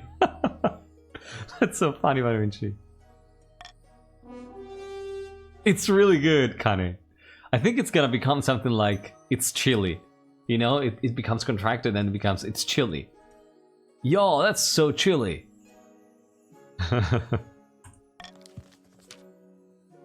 Simply sublime. With your backing, the competition is sure to be a success. Oh, good thing you haven't patched it. And indeed it is. I mean, I would ask for confirmation. In the end, it's Sparse Corruption II of the patricians who produces the hottest pepper. A massive bulging red thing that could crush a finger if mishandled. Bravo! What a diabolical spice. Truly malicious. I'm glad you didn't die, Sparse Corruption. With your added incentive, new life is injected into ailing farms throughout the kingdom. Peppers are the future of hot cuisine. Eastern counts start adding chili to their lamb's blood wine, while the patrician's new crab and chili omelette takes the coast by storm. Yeah, same thing. And I'm broke, of course you are. And now let's take a look at this booming crop of chili. I think so, Trash, yeah.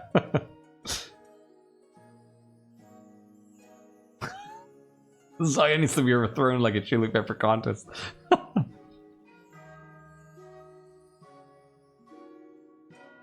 Oh, it makes sense. You're right. Uh-huh. Yeah, horses and magnolias, yeah.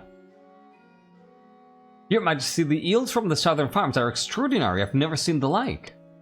The peasants have even hybridized a new variety of wheat so dense that a single slice of bread sustains you for an entire day. Jesus.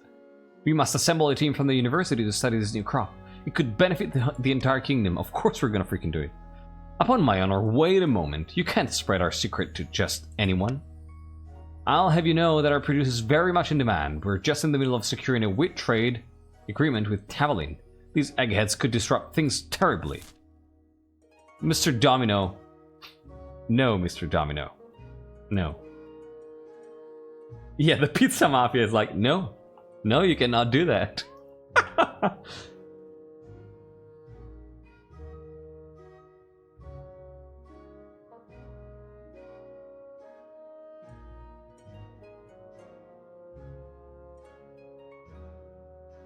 I'm going to veto this.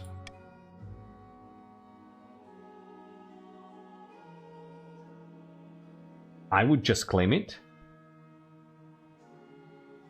I mean, even the scholars, yeah. The scholars could also be good. I mean, fine with both things, but definitely not giving a crap about the Tallinn deal.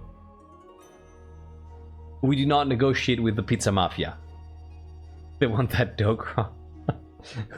The Pizza Don. Pizza Don sounds like a weird kind of imaginary dinosaur, you know? And this is a Pizza Don against the Mastodon.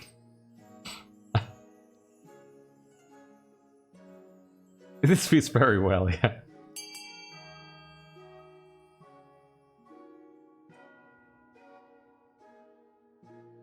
Pizza Mafia, Vaspir sandwiches, chili pepper, spice, limes, blood wine, peasants account snacks, spice, jewel, crab omelette, food dynasty. The foodie dynasty. Okay. Looks like we're gonna pay the grandies. Let's pay the grandies. More cheese-based naming than Vampire Survivors. By the way, the guy who made Vampire Survivors is Italian, in case you didn't know. The names are very funny as an Italian, because they translate to some real funny stuff. Alright. The scholars are delighted, not least because they don't have to fund the expedition themselves. The grandees grudgingly accept the steep stipend, which dwindles to a token amount once all the policy fees and paperwork is filed. But as knowledge of the southern wheat spreads across the kingdom, fields flourish. We're almost at maximum farming? Jesus Christ! The baking industry booms as the new wheat varieties help remedy starvation in the poorest areas, and the health of the nation vastly improves.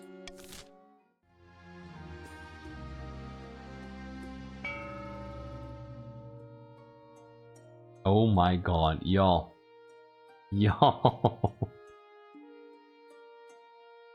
We have recovered fully now.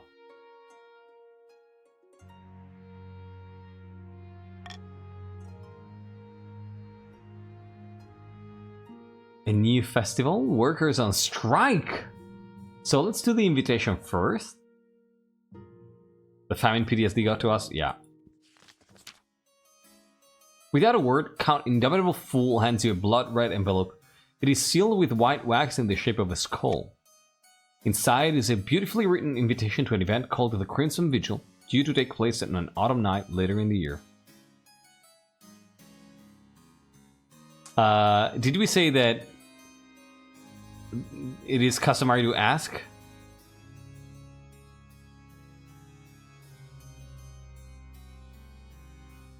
Oh, you're right, Morgrim, right. Did we say it was customary to ask?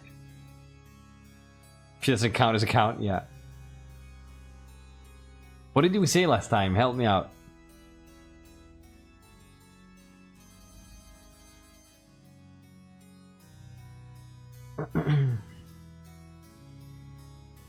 I think so, right?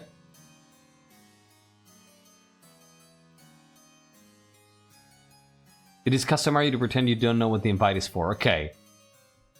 What is this all about? I can say no more. You must choose whether to accept our invitation or to decline it. I suppose I shall attend this event, whatever it is. Good, thank you. I will see you next at the vigil, Your Majesty. Good stuff.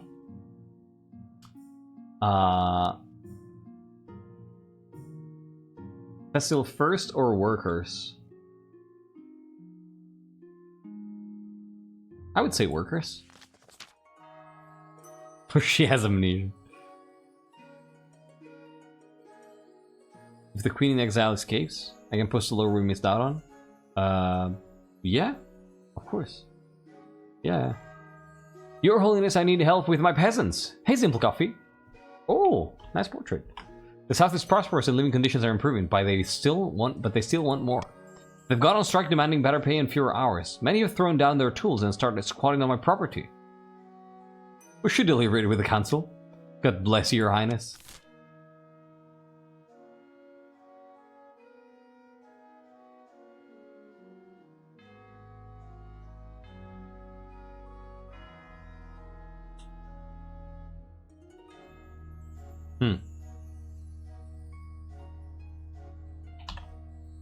I mean, they're just peasants. So we send troops, right? It's A or B.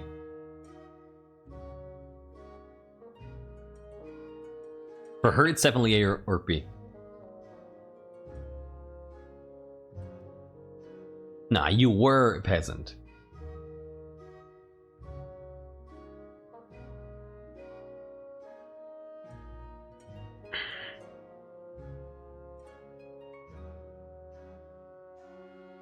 We sent the troops when it was on a boat. Now it's on land. What's the difference?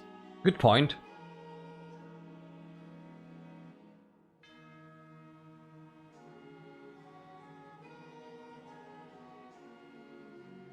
Good point.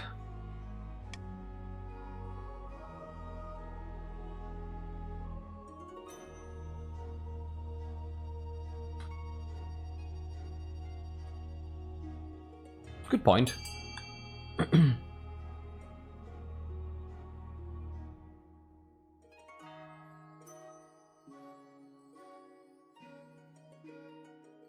Oh god, if we end up giving them what they want. If we end up giving them what they want, it's gonna be so serious.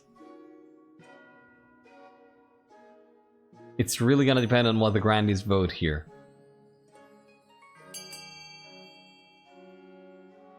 Oh my god, 10, 11 to 8. This is still dangerously close. Right, but look at that. 11 to 9. Next thing we know, they will want human rights. So this is 11 to 10. 11 to 11, it's a tie. 11 to 11, it's a tie. Grandees, if you have not voted, everybody, if you have not voted, this is the time to vote. This is 11 to 11. I'm gonna count down from 5. If you have not voted, vote now. 4, 3, 2, 1, and 0. Oh my god, it ended up in a tie. I cannot fucking believe this. Ah. Well, troop cities. Troop cities! The grandees muster a number of city watch from various southern cities and send them over to Simple Coffee's lands, hoping to break the strikes. And it's a success. That's great news. They scatter the disorganized peasants easily. There is some bloodshed, but the workers soon return to their jobs, muttering rebelliously against the nobles and the crown alike. Is this the dynasty with the most average ties? It might be. There's been a lot already. Yeah, stability is plummeting. Good stuff.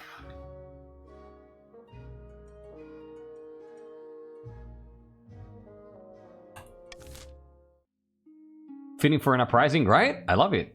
But now let's give them some Panamitscherchensum, right? Your Majesty, I was going through the history books and found the most interesting tidbit. During the reign of Queen Aga, the kingdom held a huge parade in honor of all the regions coming together. It was called the Day of Kinship, and it was quite the party. Oh yeah, of course. Of course. Like you go and just, you know, pretty much murder peasants, of course stability is gonna drop. To pick the smaller one? What do you mean? Queen Aga is in a way she is Zhoya's model. In a kind of fucked up way, but she is. The smaller party? Okay. I'm actually gonna ask you again once we get there. It was quite the party. What sort of parade? The nobles made massive floats dragged by horses representing the pride of their regions. Visitors flocked to the capital and the city flourished. I hear it made things much more harmonious across the kingdom too. I suggest we reinstate the Day of Kinship. So... okay, so here it says low key, right?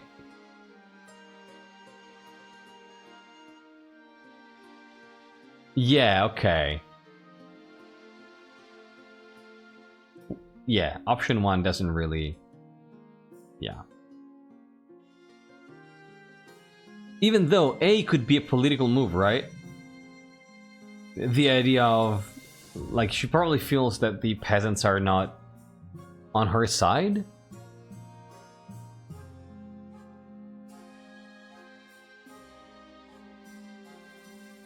I don't think she would opt out of the party.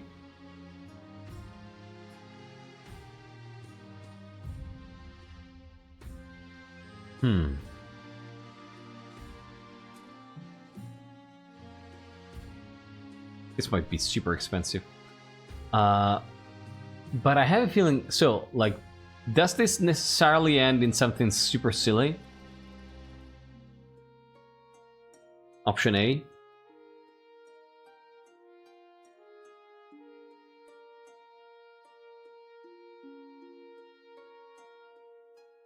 Because honestly, it sounds like a very good propaganda move.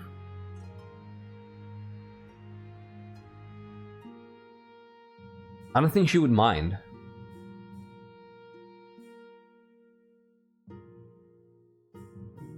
Like, why were y'all saying low-key?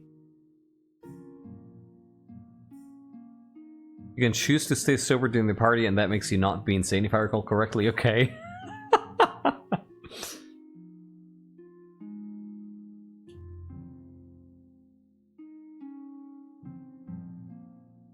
Like, why were people saying low-key?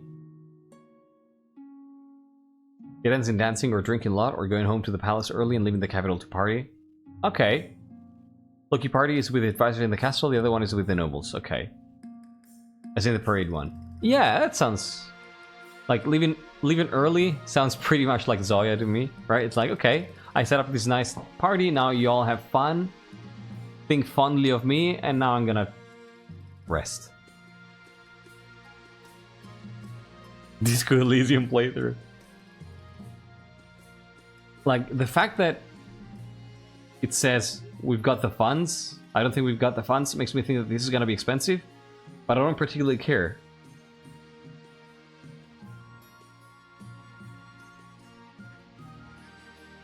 If it's not necessarily silly, I think I might go for this one, because, you know, at this point she would want to do it.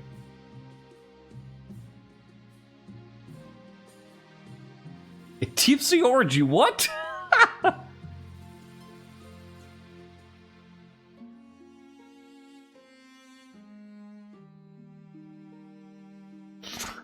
Oh my god, I didn't know that was a thing.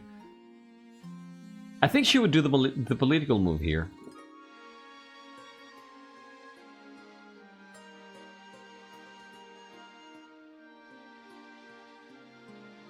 Yeah. Wonderful, Your Majesty. The question is, how much money do you want to spend on the Day of Kinship? I'm sure the nobles will have opinions on the subject.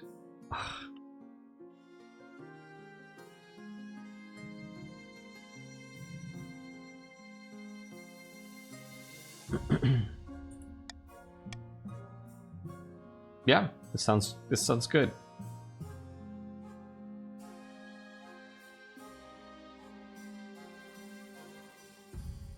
We should spend a respectable amount on this. Yeah.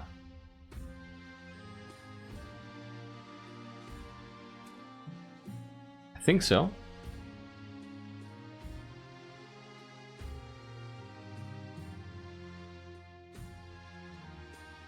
I'm thinking if she actually has strong preference between these two.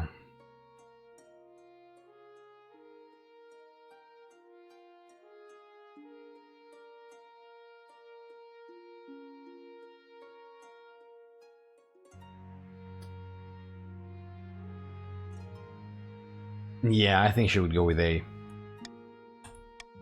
I think she would go with A. Yeah. Yeah, that makes sense.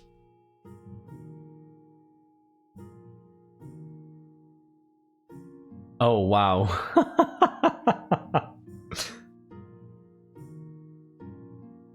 I didn't know that, Morgrim. I need to not marry more.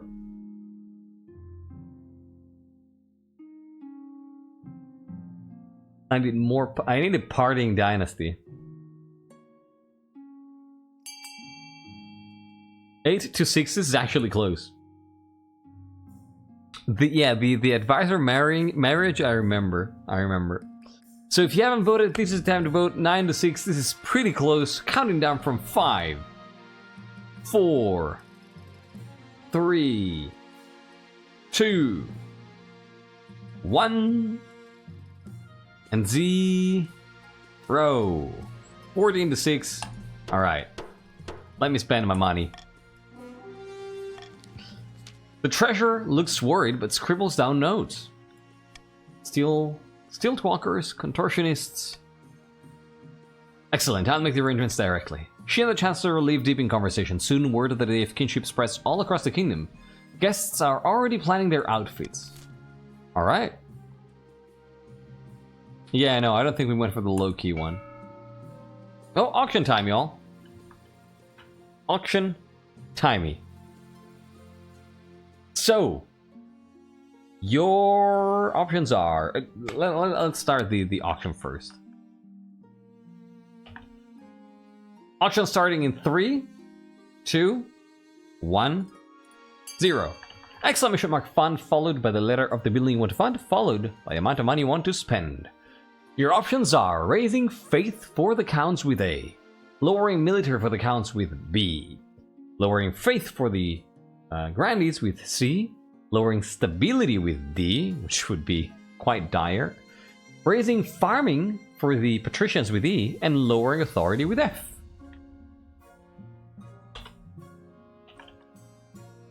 This sounds pretty straightforward, right? You raise farming and do something else that's really nice. 20 seconds left here. We just do nice things, I say, right? 10 seconds left here. Jesus, there's... Spend your money, y'all. Spend that money. 5 seconds left. Something that's very nice. Prison. Oh my god, look at Sir Crown trying to snipe. Barely didn't do it. Barely didn't do it. It does fit for Zhoya, yeah. So we do indeed get a prison here from Squeaky and others. Lowering stability to 2, that's very dangerous. And then Trash single-handedly building an aqueduct on the coast. Look at Trash, how nice. That's great. Fantastic. Prisons and aqueducts. Hell yeah. So we have, oh Jesus. Prince, we have 3 really interesting events here. So we do the Day of Kinship first. Crimson Vigil and then Seeds of Rebellion, I say. Alright?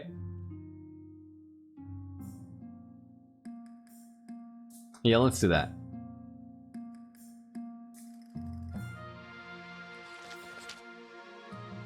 Your Majesty, the Day of Kinship has arrived. Today the regions will come together to honor the achievements of Queen Ega the Reconciliator. And to celebrate me, of course. Yes, of course. But the common folk consider you an acquired taste. What? Maybe it's better to focus on celebrating the nobility. What the hell? Thousands of visitors gather, eager for the glorious spectacle. Many camped out overnight for the best spaces. The streets are lined with stalls selling food from across the kingdom. Your float awaits, Your Majesty. You ascend the steps to your parade float. It's as tall as a small cottage and wider than an elephant. 10 horses wait at the ready to pull it forward. You chose to build a statue of...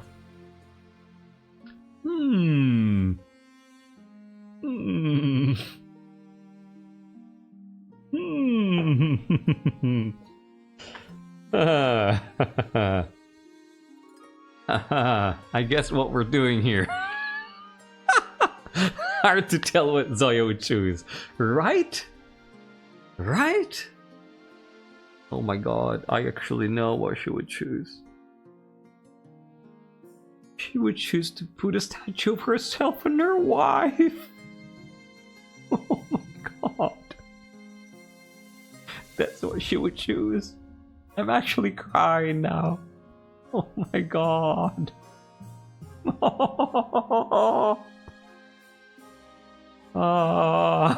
But that's what she would do. Oh no. God, I'm crying. Why did I do this to myself?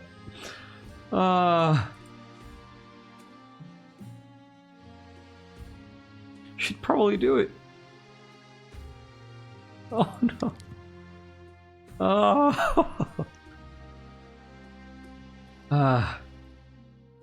You take your place on a seat right on your effigy's crown. The massive bust accentuates your best features. Just imagine that Jacinta is there with her. Alright? God, I'm crying. I'm actually goddamn crying. God damn it.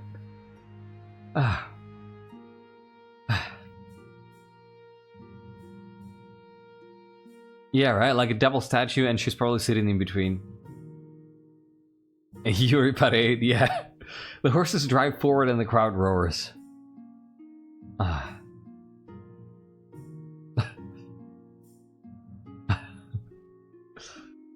But not with excitement. Someone throws a rotten apple at the side of your float. It's followed by more old fruit and clods of horse dung?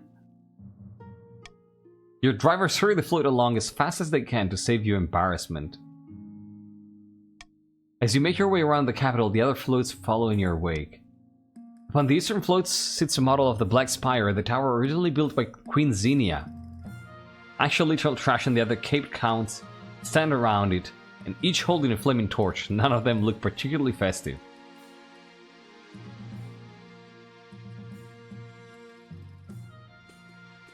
I think so, Sir Crown, yeah. They reject Yuri. Oh no. Yeah, that's the counts, precisely. The coastal float is a singular crest of an ocean wave. Raoul Green and the other patricians are dressed in shimmering chiffon and shiny brocade. Masks dripping with jewels, the whole thing glitters in the sunshine. On the southern float, a mobile temple is laden with flowers. Several grandees lounge on gilded sofas as Steel II shadow duels with a ceremonial rapier that whooshes impressively. It's Steel indeed. Jewels from crabs, probably. By the time your parade reaches the lush gardens of St. Sorina's Park, it's sunset. Towering bonfires banish the dusk. Very jolly, huh, Your Majesty? The Chancellor has been looking forward to these for weeks. Can I get you a drink? Not right now, Marshal. Don't get me a peasant. This is not a time to feast on a peasant, Marshal. Of course I'm joking. Of course I'm joking, okay? But yeah, no, not right now, Marshal. What now, Your Majesty? The night's young. I'm gonna just freaking return to the palace and cry in my bed. Hugging my late wife's pajamas.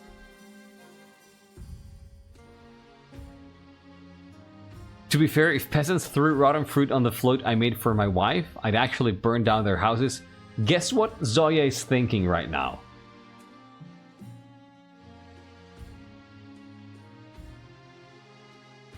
Why would I want a peasant? You say your goodbyes and make your way back to the royal palace, music still ringing in your ears. It takes a long time for the street cleaners to clear up the capital, but the day of kinship is a resounding success. Great.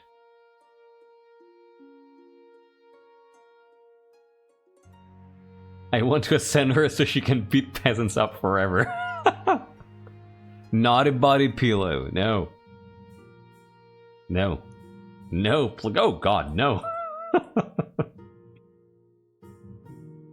Crimson Vigil. Let's respect our traditions.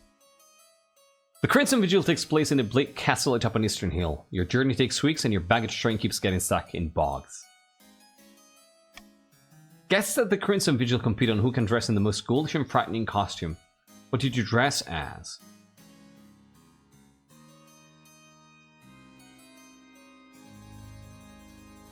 We want to do something different, right? Like, this sounds so garish. I don't think I want to do this. I think it's either repeating the demon, maybe a ghost. Yeah, maybe a sad ghost, right? I think so. I think a ghost. Hesperus, 100%. Her old lab has been untouched. Yeah. A different demon. That's a good point. I kind of feel like the ghost, right? Though, because it's like it kind of feel like it feels like a morning veil too, right? I feel like ghost because you know, head covered and everything. Yeah. Yeah, sad ghost. As you're assessing your appearance, count inevitable full sweep scene, dressed as a living corpse. Welcome, welcome! A very spooky costume, Your Highness. I like it. Oh no, Amy, no. Please remember to stay in the upper levels, the dungeons are out of bounds. In the ballroom you find the counts gathered, all dressed up as frightful monsters. Wolfmen, pumpkinheads, witches. A waiter glides past holding a tray of vaspiers. A pianist plays a mournful tune. Framing it that way, isn't it fucked up that the counts want to make it her immortal? Oh god. It kind of is. The Crimson Vigil begins at midnight. What role will you take? A mourner, or are you willing to portray a Hound of the Betrayer? Oh, I will 100% be a mourner. 100%. 100%. I'm gonna be here mourning. Your ceremonial role is to stand aside among the other mourners and wait for the hounds to catch the queen in exile. After that, just follow what the other mourners do. Good luck! The counts gather. After Count Indomitable Fool delivers a short speech about remembering the old ways, a flaming crown is placed upon his head. I will be playing the queen in exile this evening. The hounds of the betrayer will try to catch me, but fear not. I am swift as a falling star and old as the hills.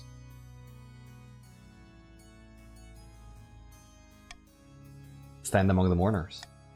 Inevitable Fool runs down the corridor, flames licking behind him, pursued by a dozen counts in monstrous costumes. It's a bizarre sight. Wait. Half an hour later, Inevitable Fool is dragged back, his crown still smoldering. One by one, the other mourners drop to their knees in a posture of worship. And we do bow before the captured queen in exile. You drop to your knees and the counts smirk at the fact that their queen has knelt. The ceremony concludes with a mock execution and a bottle of red wine spilled over Indomitable Fool's head. Always remember the old Wasi. Yes. Zhoya, that's so impressive. Those tears look real amazing. I know. After that, the music is more cheerful. The counts dance and chat long into the night. At dawn, you board your carriage and begin the long journey back to the capital. Alright. Good stuff. And now that we made everybody happy,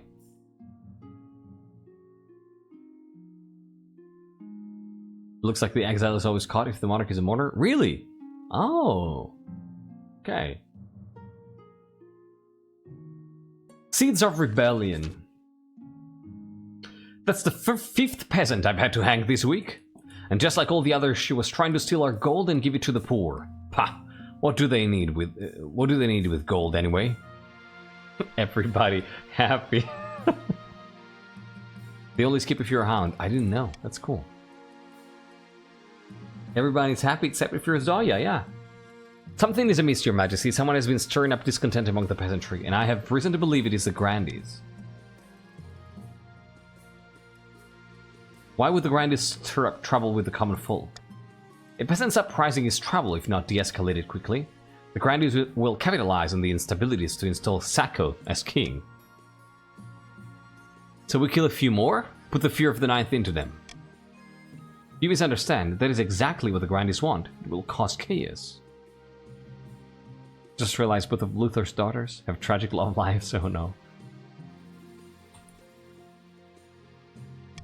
Your Majesty, you must get a grip on the common folk. If the kingdom is stable, discontent will not be able to spread as easily. This will give me time to root out the conspirators. The kingdom could certainly be doing better. If things don't change soon, these protests will only get worse. Perhaps the council will aid you in this endeavor?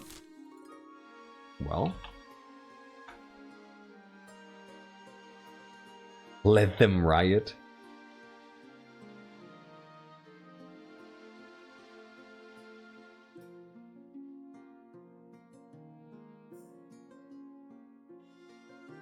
Oh god, I'm kind of tempted to do that. Would she do that, though? No, I think she understands the risk. I think she understands the risk.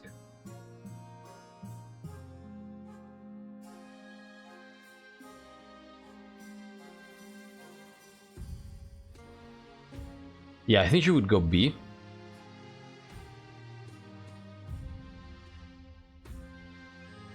Just empty promises. Like she did in her speech.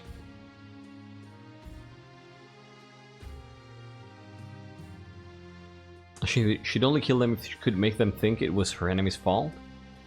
Or if it was super serious.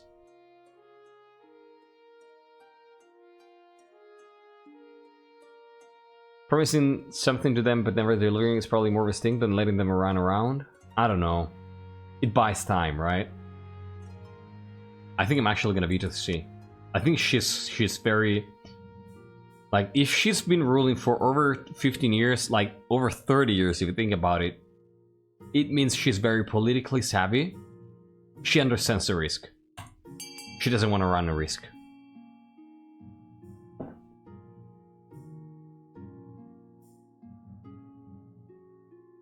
Yeah.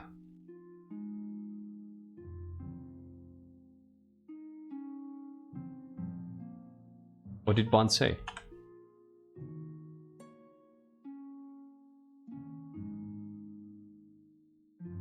Oh my god, you're so right, Bon. Oh my god, that is so sad. Oh. That is so freaking sad. Alright, 16-8 in the end. A is winning. Just... I'm gonna count down from 5 just to make sure. 5, 4, 3, 2, 1, and 0. One more vote for A. Let's go. Let's get some new hospitals. Hospitals. Everyone loves hospitals. Ever since doctors stopped just waiting for people to die and instead tried to cure them, everyone has always wanted more hospitals. Everyone, that is, besides the nobles, who usually have to pay for it.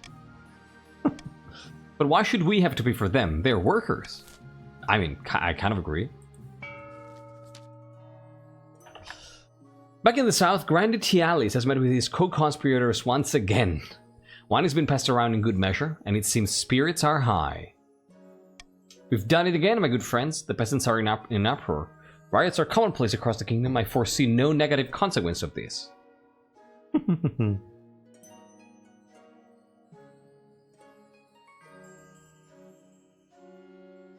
That's so true, Amy. Yeah.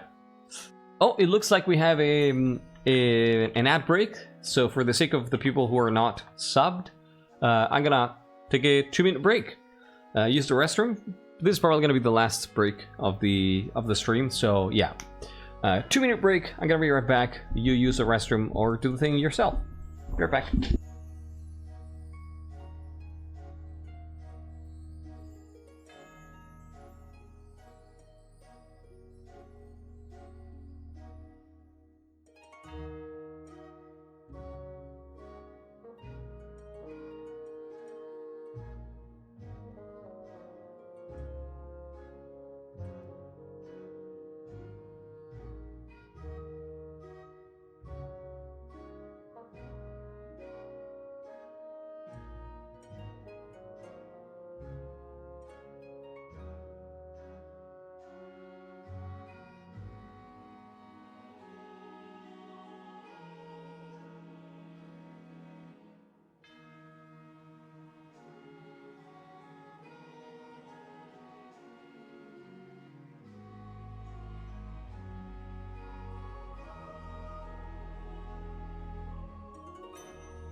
What are you saying, everybody?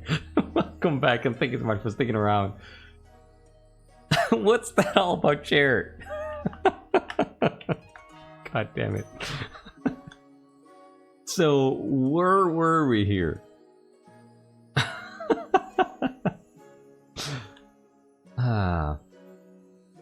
I foresee no negative consequences of this, other than for the queen, of course.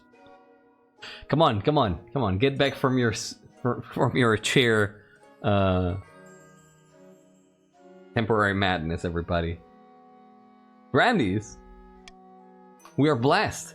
I'm sure the queen is already cowering in her palace. Who knew knaves could be so useful? Now then, only one step remains. I have two proposals for the plan ahead. One way or another, we will push the knaves to turn violent. Grandies of the South, how do you want to end this? Do you want to devalue the kingdom's currency, spreading mass poverty, trying to lower all trade? Or do you want to manufacture a food crisis, spreading mass starvation, trying to lower all farming? How ruthless are you? This is interesting. Chairism is taking hold among the nobles? Oof. Yeah, also one of the options is culturally fucked up, yeah. Yeah, I kill the chair every day with my butt. That's what I do. This is gonna be a quote, I know. I know, this is going to be a quote. Fuck me.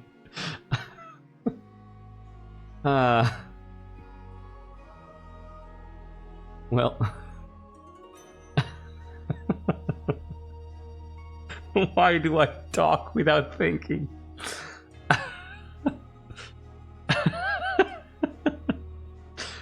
Well.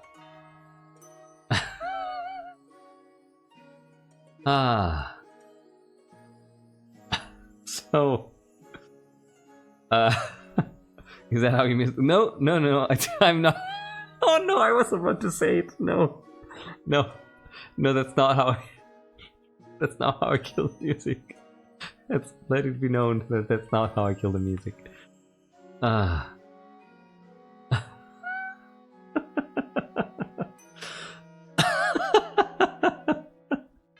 Thank you, Lurks.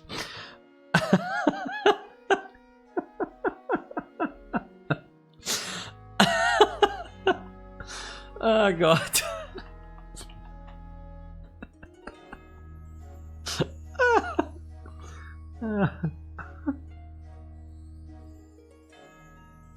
Thank you, Shiny. Thank you. I kinda do. So, Grandies, I think that this is what you're gonna do, but I'm gonna count down from 5 just to make sure. 4, 3, 2, 1, and 0. Alright. Devalue the kingdom's currency, spreading mass poverty. Well, that's not much better than starvation. Diabolical. You might even call it evil. Nay, it's for their own good when you think about it. Look at this perfect Grandy reasoning here. It's for their own good. We know better. This is so perfect. Make sure to clip it as well. Please don't. Words are a powerful tool, especially in the wrong hands. That's true. Everyone will be better off with Sako on the throne. This is if I were to summarize Grandy, Grandy culture in this dynasty, this would be a snapshot of it. Absolutely, 100%. With this final push, we will ensure the queen soon has more than just a few angry peasants on her hands. Yes, and once the fighting starts, I'll be right there, ready to step in and negotiate. Quote unquote. Wink wink. Yeah, that's exactly what I'm saying, Marley. For the final stage of their scheme, the Grandies must lower all regions' combined trade to 15 or less. Well, good luck with that. It's gonna be a toughie. Now let me make sure that I don't run poor around here, right? Pressure is kind of low. We need to make sure that the treasury doesn't run out of money. How is sparse corruption that rich? 5,900? What the hell? How do you have 5,000 gold?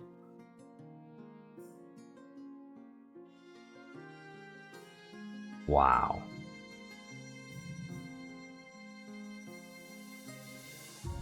Sparse won the chili contest. Ah, okay. Right.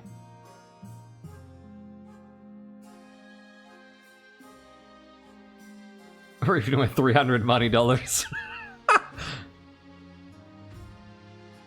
Yeah, treasury is pretty low. We gotta do things for the benefit of the kingdom here. It's not like I'm gonna bag this money and use it for myself. Now watch as an event comes up and I'm forced to spend it on myself. About your heir. Let's take a look at this. Of course, Your Majesty refuses to get married. Against my advice. There's one thing you're missing, however, something even more important than a spouse. An heir. You need someone young whose loyalty is assured. A child of your own would do the trick, even if they are a bastard. Or the youngest of your many cousins. And I think that this time Zhoya will grab an heir.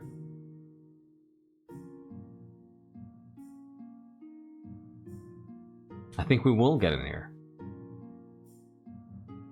I think she's done ruling.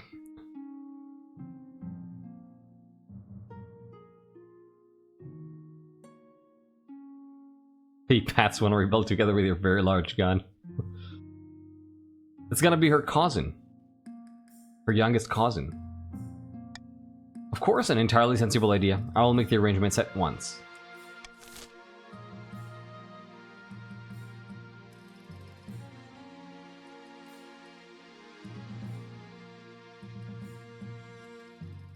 You thought Zhoya was immortal, huh? You gotta think twice. You gotta think twice. Zhoya is picking an heir. She's becoming older.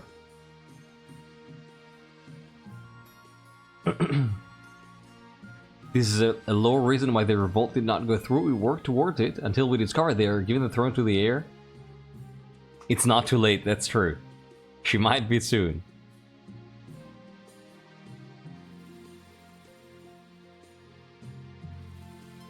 Thank you for slowly catalyzing Mahora. Finally learns that actions has consequences? What do you mean? Explain.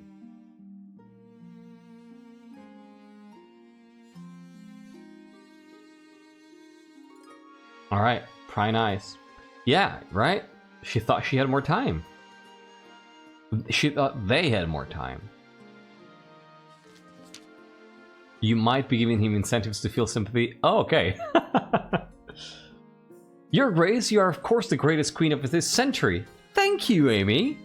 Thank you. Thank you, Ajitha. Why, thank you. No thanks required, Your Majesty. I speak only the truth as I see plain. But your power could be even greater. Death comes for us all, but what if it didn't have to? What if you could be the greatest queen for all millennia?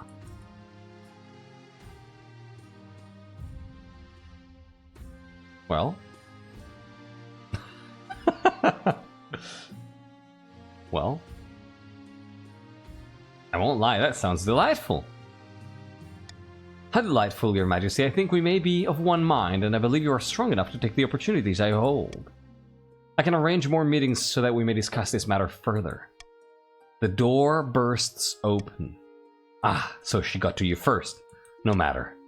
The Counts have agents everywhere, and they've been building up your strength, but there's something more sinister afoot.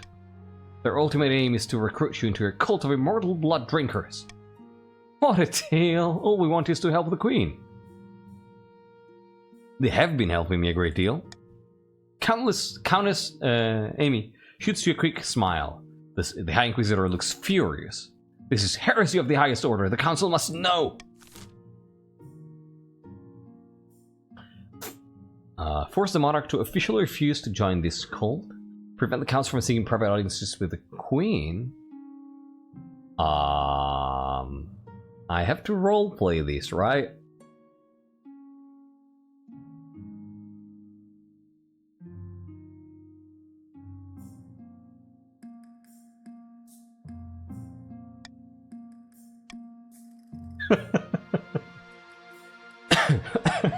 If I have to roleplay these, I think that the Queen wouldn't be that opposed to what the counts are suggesting, you know.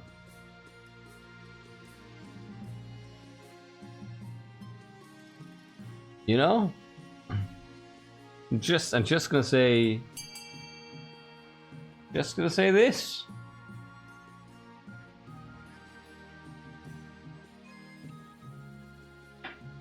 Just gonna say this.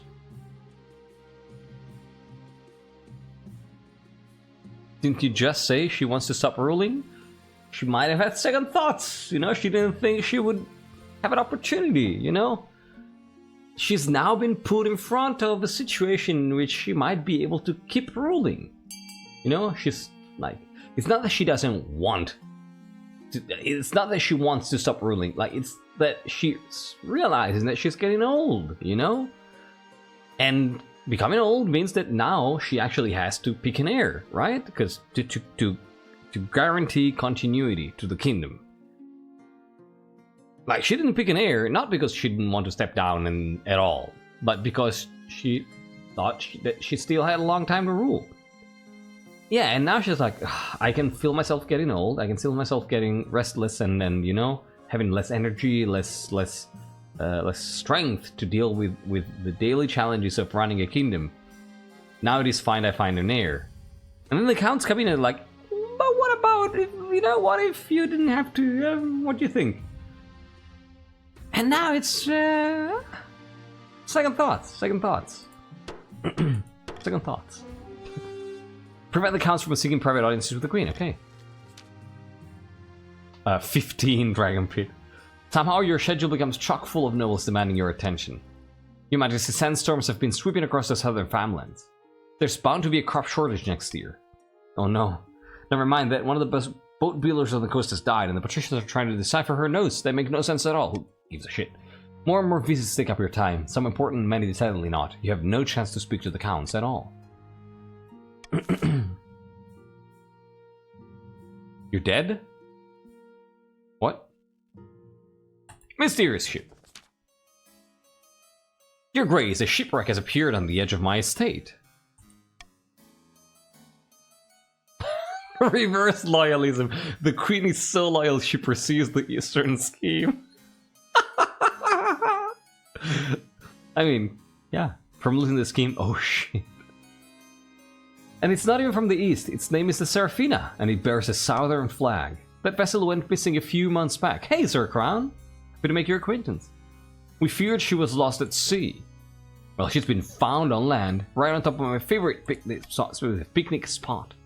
My peasants discovered only one survivor on board, a southern sailor. He claims to remember nothing of what happened. Ah, my head's killing me. Yes, ever since I woke up. So what happened to you? I swear I didn't do anything. Last I remember we were sailing along southern waters. But nothing. Welcome back, Zhoya. This poor soul needs looking after. We must care for him in one of our monasteries. Nay, we must interrogate him further. I must know why this ship is on my land. Well? Oh no. Oh no. No. Ah, shit.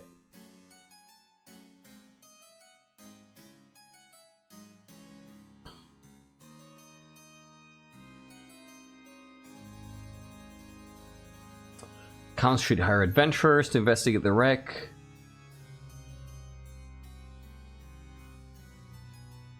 Ah, God.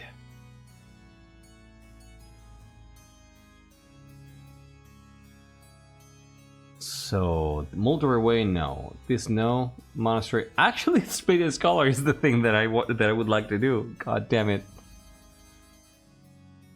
Ah. Oh no, I need to sneeze.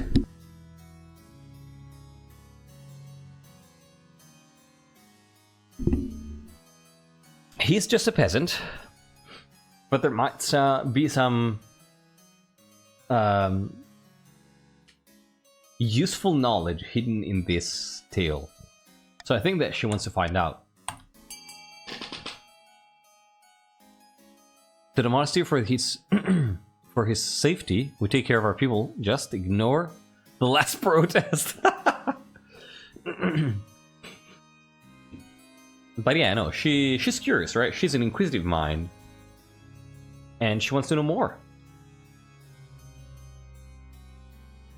Definitely.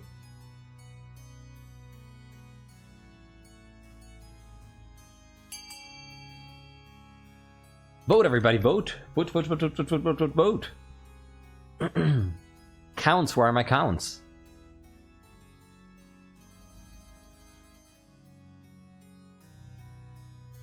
Do we know why she wants to extend her life? Despite the obvious reason, nobody asked her. Alright, 10 to 4, it looks like it's gonna be B. But if you are a Count and you're not voting, I will love to see you back to voting. Count and Grandees too. There you go. Fantastic. Yeah, no worries, no worries. I'm just bringing back everybody's attention to the game. Let's go. Pay a scholar to help him recover his memory. A scholar from Quill University quickly arrives. She checks the sailor's throat, pokes and prods his head with calipers, and makes him inhale a foul-smelling vapor. This is the most serious case of memory loss I've seen in a long time. Technically, this man should be a gibbering mess on the floor. Hey, I'm right here. Your Majesty, I need more time to handle this. Okay. You do it. Oh, laws of the land. Look at that. Monarch's golden choice that I cannot pick. Iron choice. Gamble. I think I like where I'm at. Unity. I don't think we care for Unity at all. Yeah. Yeah. Let's end the year. Oh no, the songstress, not the freaking songstress. Jesus Christ.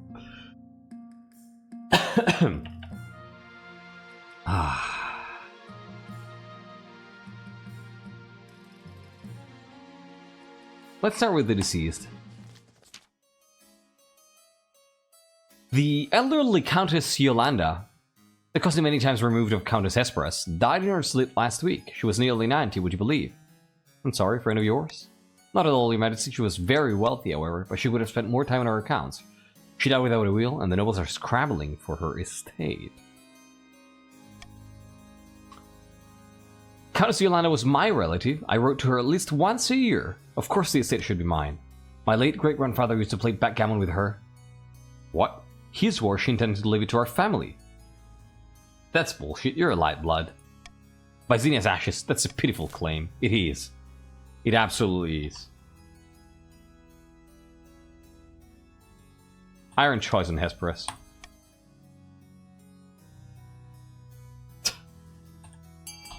That's bullshit. I call bullshit.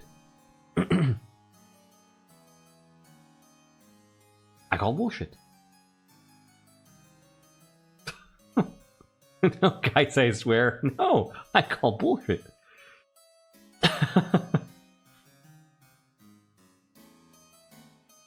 I can't go. No, guys, I swear. Nah.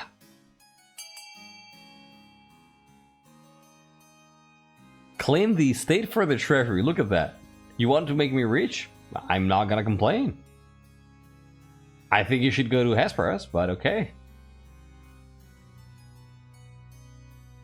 So needs to take more for herself and up her girl boss game, you know, but what's right is right.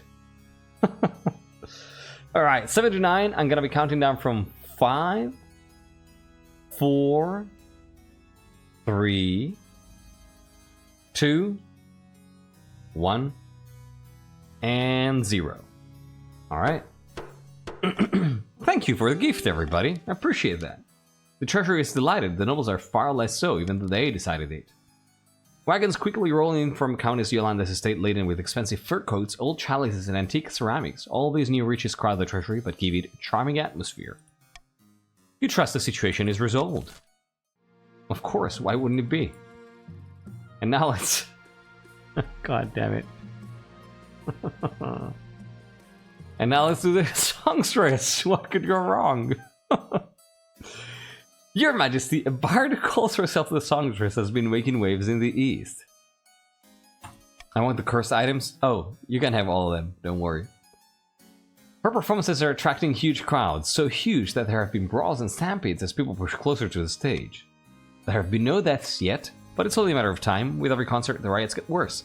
What can we do to nip this in the bud? Let's just kill her. Right? Thank God this is not Blade Song.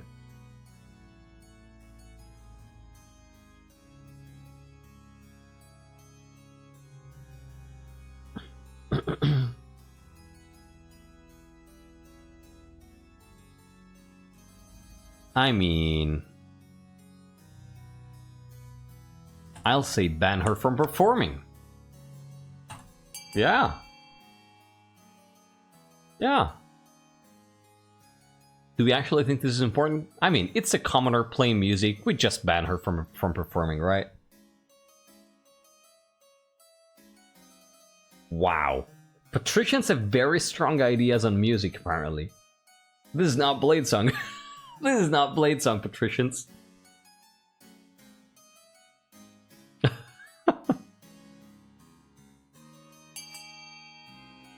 We don't care for it. Apparently not.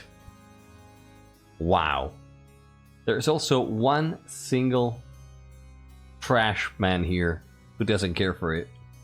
Alright, this is an important matter at this time. Okay. Looks like it's not. Let's go. Wow, Maito. To the dungeons. She's literally just been playing music. Ah.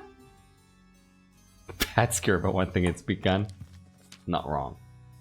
Very well, I suppose we'll just let this bard continue to stir up chaos on my lands. Over the next few weeks, the riots around the songstress shows get worse. There are several deaths. What is so special about this woman's music? I guess we'll find out.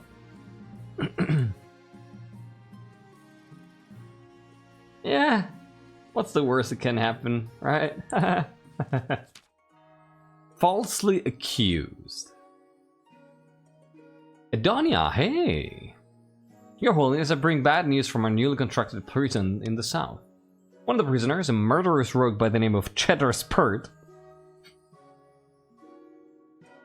Cheddar Spurt. I'm not gonna ask how this guy got this name. Has escaped. His location is currently...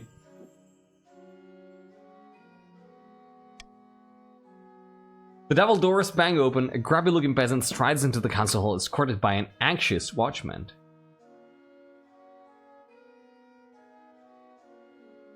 Okay. Did his parents say him? Probably.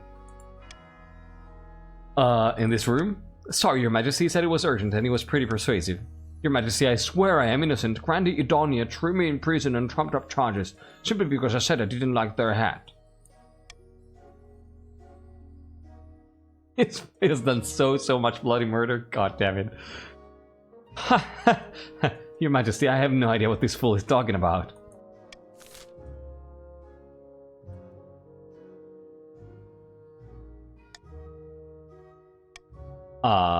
Can we please throw the foolish peasant back in prison? I would appreciate if we could throw the foolish peasant back in prison. I would really appreciate if we could throw the peasant back in prison.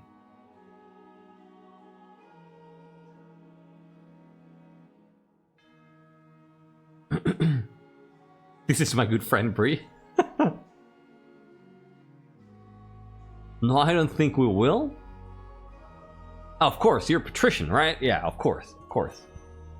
Of course you don't want that. Apparently some patricians want that.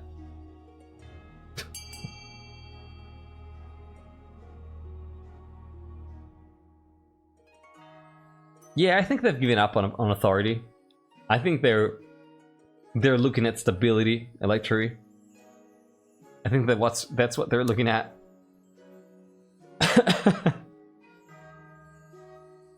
It's stage 1 still? Yeah, no. I think you should have stopped looking at authority a while ago, Electri. 10 to 7. 10 to 7. In case you haven't voted, this could still be tied, so it is my duty to remind you that. Grandies, where are you? Grandies, come back, vote, come on. Counting down from 5, 4, sweet, come on, please. 3, 2, 1, and 0.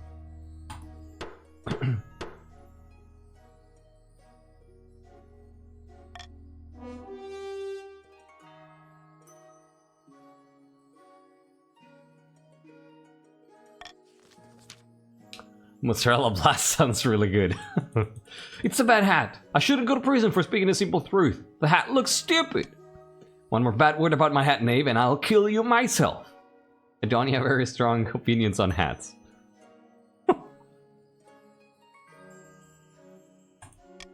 It takes 7 watchmen to restrain Grandi Adonia as Cheddar Spurt is dragged down to your dungeons. Thank you, Your Holiness, for listening to reason. Truly, you are most wise. Jesus. The false imprisonment of Cheddar Spurt enrages the peasantry, but at least it reinforces the message that the Queen's justice cannot be overturned. Oh, we're frogging? Looks like we're frogging a little here.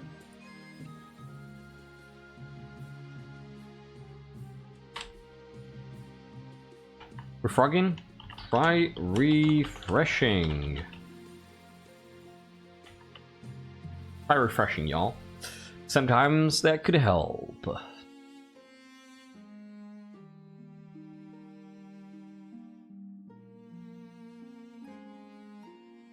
Yuri would have saved Bladesong Jacinta. Maybe. Who knows? I'm gonna give it a minute. Yeah, the frogs hate hats. It's real hacking froggers? Really? Have you tried refreshing?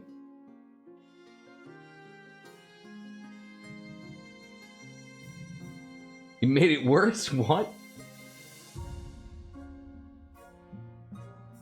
Wow.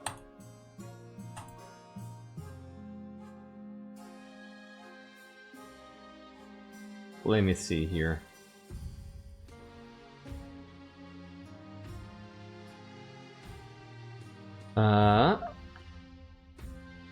I don't know.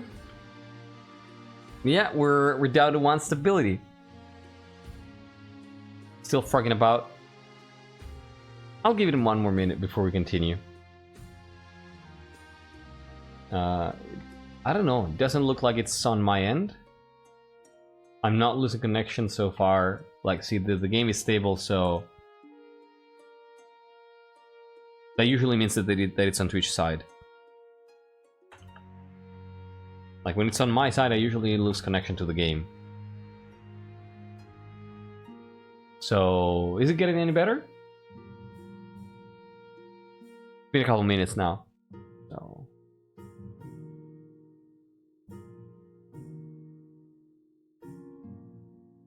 because if not, it's just Twitch and I can't do much about it. Can you hear me?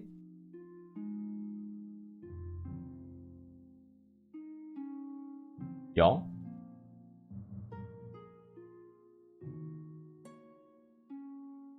Y'all? Oh my god, is chat frozen?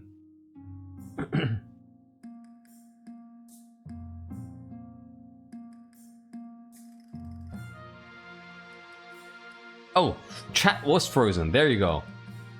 Oh my god. We seem to be back. Okay. We can hear you. Yeah. Chat had frozen, yeah.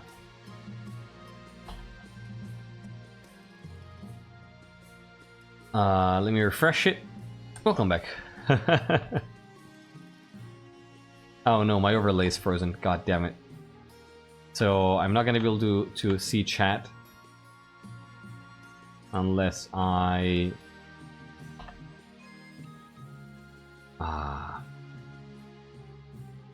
unless I alt tab. Yeah, it bugged out. Let me try something real quick.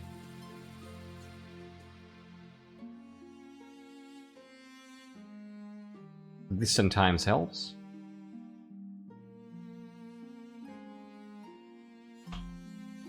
Nope, it didn't. Well, you know what? I'm gonna grab chat on my phone. And then we're gonna continue.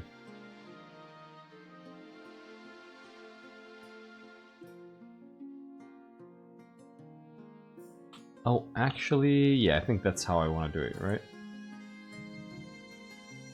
Do you know if there's a way to force an application in the foreground? Huh?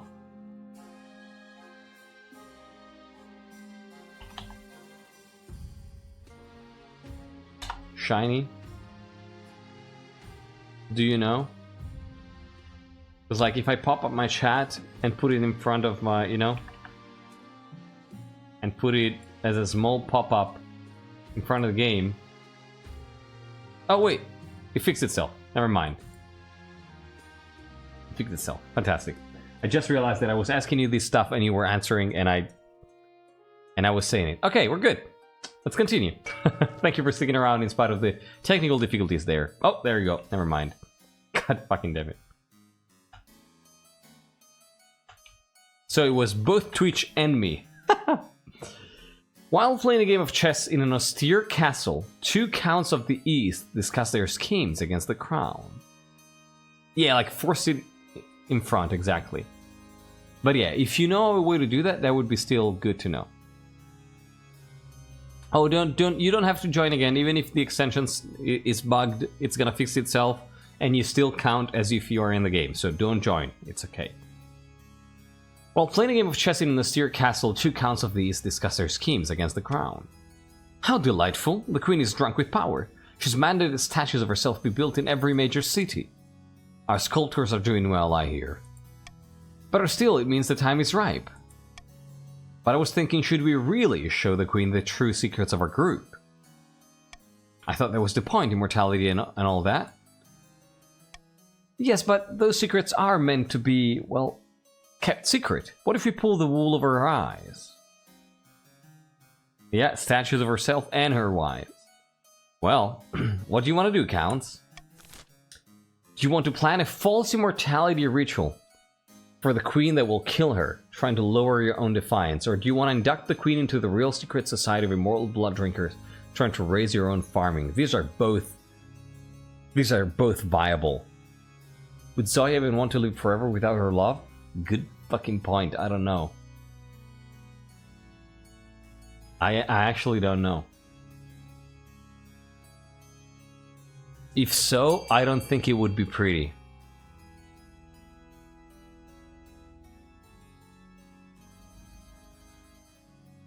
Oh my god. Yeah, the counts have been powering up, exactly. Induct the queen into the real secret society? Looks like they want to do it. Wow. Well, looks like that's it. They want to make her immortal. Induct the queen into the real secret society of immortal blood drinkers. Very well, we must prepare for the ritual. Yes, I'll begin appeasing the spirits of the soil, but first we must enrich our lands. By the blood of the dead, it won't be long now. For the final stage of their scheme, the counts must raise their farming to at least 10. Maybe get some yield therapy. Wow. Ah. That stability, though. That stability. Devotion? What do you mean? Experimental research? An irksome like... Oh, wow. What are these? Yeah, the grinders can only win by a rebellion. Yeah, or stability, yeah. native Windows to force an application to be before any other. What could be done from various other streamers is using their phone or another screen for chat reading. Yeah. But I don't have a second monitor, and phone would be a little bit problematic because I don't have the Twitch app installed. So, because I need to get a new phone.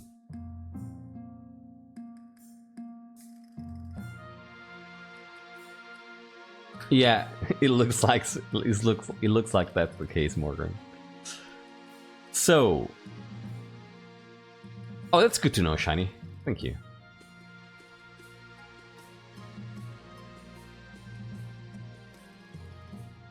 High stabilities for weak rulers without good authority. Yeah, right. What could go wrong?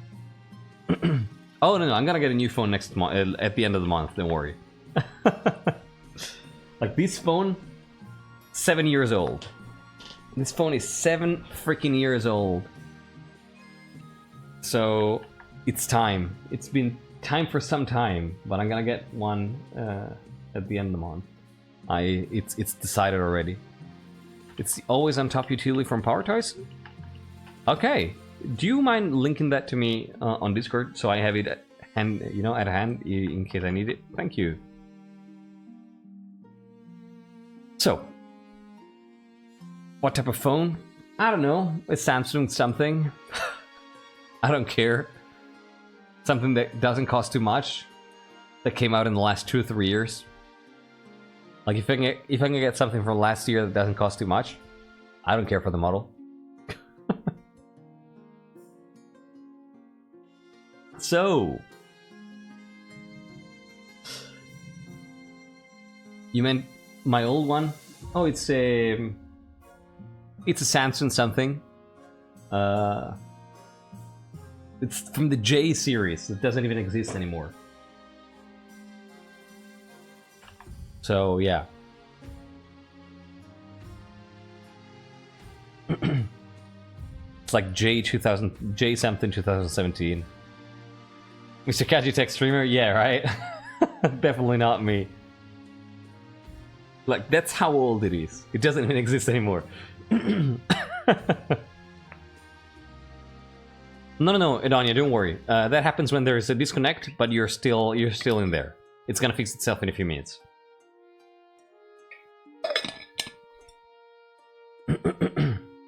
So, let's go with the legacy. Your Majesty, about the treasures of the late Countess Yolanda, I heard there was a necklace of rubies amongst them. Where is the necklace now? This is of the utmost importance. It's probably in the treasury, and that full treasure has no idea how dangerous it is.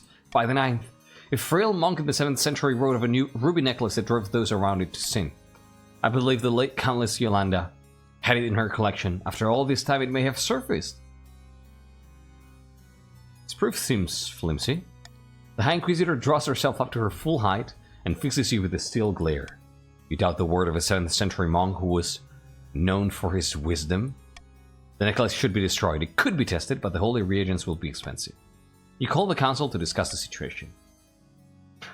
I knew all along that his state... I want to be beautiful in front of Hesperus. I knew all along that his state was a bad idea. Yes, it's deny, a bad business. That's what I always said. Such a shame that your Highness fell foul of this evil magic. Well...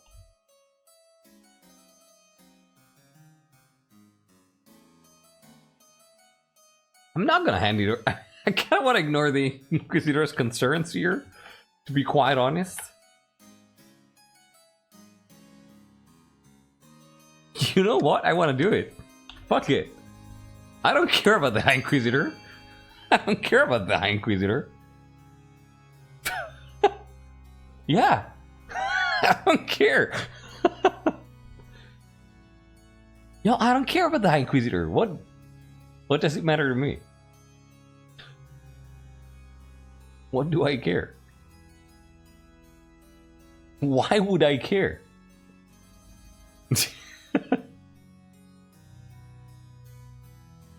I know that authority can't be raised higher. I'm role-playing. I didn't think this would happen. Yeah. I mean, I want to remind you that Sir Crown, don't worry, you're still in the game. There you are. Even if the extension doesn't show you. I have no idea what this will even do, but I'm all for it. I have no idea either.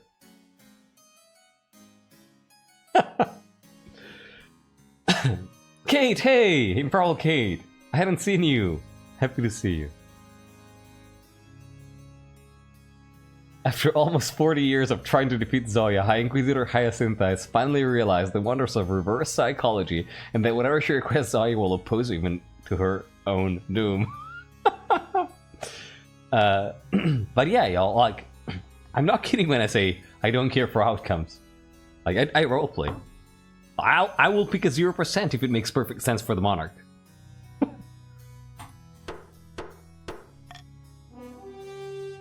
So, let's see what happens. You dismiss the High Inquisitor and return to your duties. But word gets around, somehow, as wilder rumors spread, the people cling to the church for safety.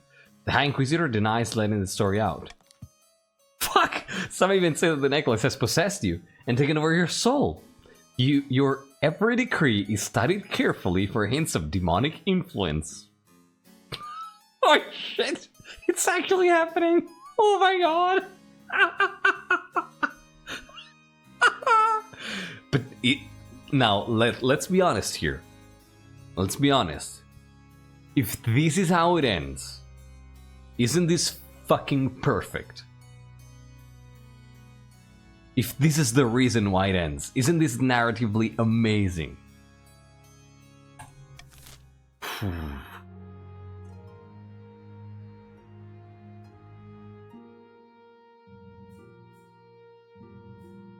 It's also auction season. Oh my god, there's so much going on. Let's think one thing at a time. One thing at a time. let's deal with the events first and see what happens, all right? Yeah, no, it's not. Trust me. Experimental research. Your Majesty, I'm pleased to say that my research on that amnesiac sailor has borne fruit. Oh, right. Which sailor? The one who appeared in the middle of the east with the wreck of the Seraphina. He's remembered his adventure. It only took a bit of lead tincture, some fasting, a little bloodletting to clear his head, some punctures under his feet, and stuff like that, you know? The Seraphina came into contact with a wizard. No wonder the sailor didn't remember anything. He was addled by the wizard's power. Of course, Kitty. Yeah. Thank you for... Remind me again, but I will. The ship will have magical residue clinging to it too. A most exciting phenomenon. Wait, you're saying this wreck is dangerous? Oh, immensely. Then it must be destroyed.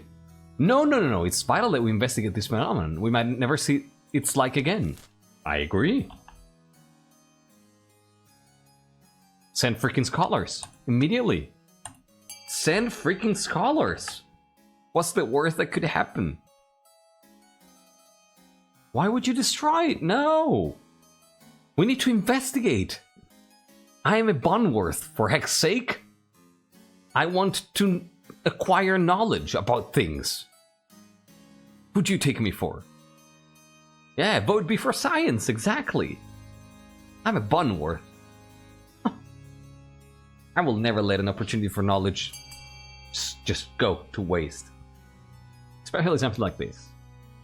6 to 13 looks pretty decided, but I'm gonna count down from 5, 4, 3, 2, 1, and 0. Science, you say? Yeah. That's more like magic than science? I mean, research is what I mean. As soon as the university hears about these mysterious finds, scholars scramble to join Valeria's team. Quill University pays Count Actual Trash a stipend for Valeria and her students to stay on his estate while they study. You await the results. Alright. Magic is a science? It can be. And now we have devotion.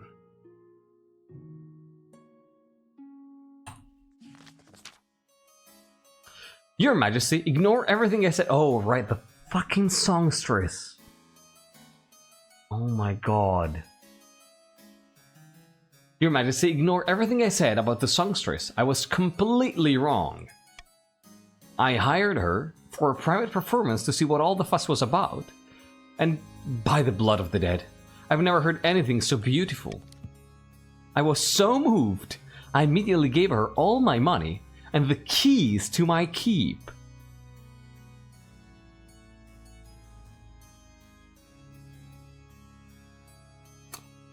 I'm so sorry, Bon. I'm so sorry, Bon. Oh, there's ads. We're gonna stop. We're gonna stop. We're gonna stop. We're gonna stop. Not doing anything for 2 minutes.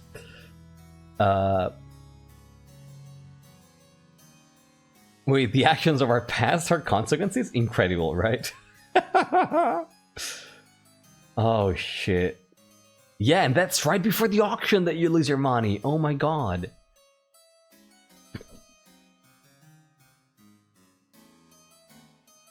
House Bonworth is about to enter a period of disaster. Damn, all its members are coming to horrible ends. Oh my god, you're right. Both the daughters and now Mr. Bonworth himself.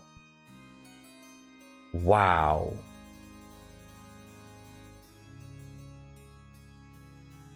Yeah, the songstress probably didn't appreciate what she found in that keep.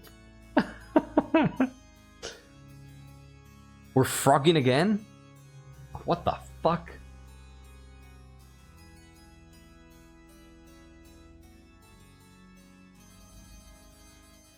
Yeah, this is absolutely not me.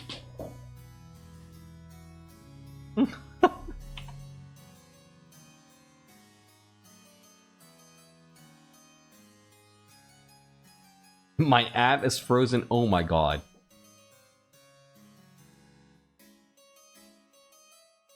Yeah, no, it's probably not gonna be enough.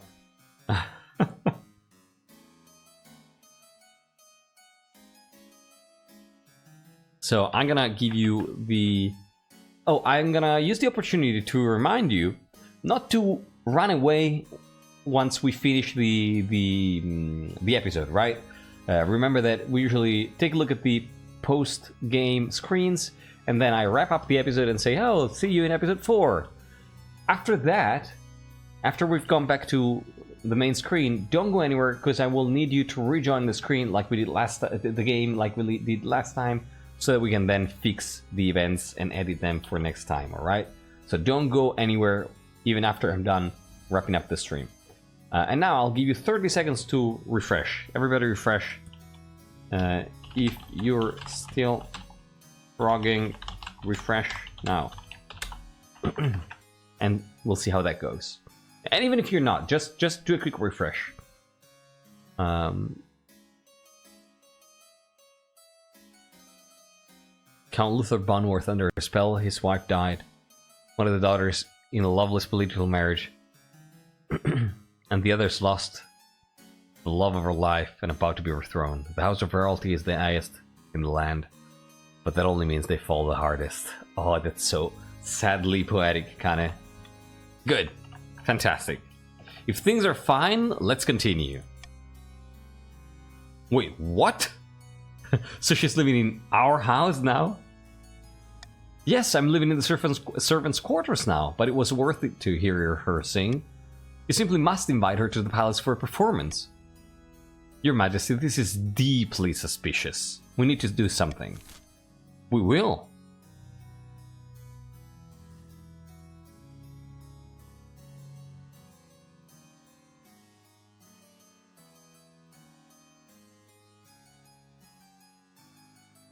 I think she would investigate.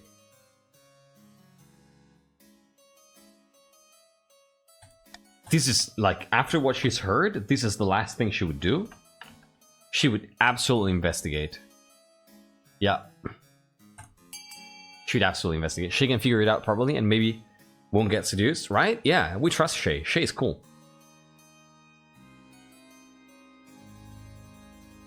Yeah, no, Amy, this is insane. Like, of course. No.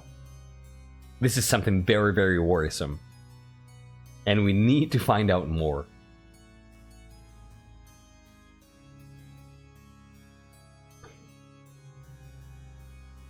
Ironic Luther, the one who is against the idea that magic is a science, but because of that, he couldn't see the signs of himself falling victim to a spell. There you go. Oh, hell yeah, Morgrim. Yeah. Definitely. Alright. 16 to 5? We do be doing investigation. Investigate her? Investigate her? Absurd! The songstress has done nothing wrong. Don't worry, Your Majesty. I'll get to the bottom of this. Oh, I'm not worried for that. I'm worried for other things. Ah, look at this cool thing. 948 and now it's 984. 948 when we started. So we can raise stability, but the counts can also raise farming. So this might be the last thing we do tonight. Oh, thank you, Kitty. Thank you for the reminder. Here is your money. Real quick. There's so many people with 0 gold. Oh my god. Sparse corruption, if you are here, you might be absolutely decisive. Does Kim go before failed rains? I don't know. If you do know, don't say it, please. Do not say it.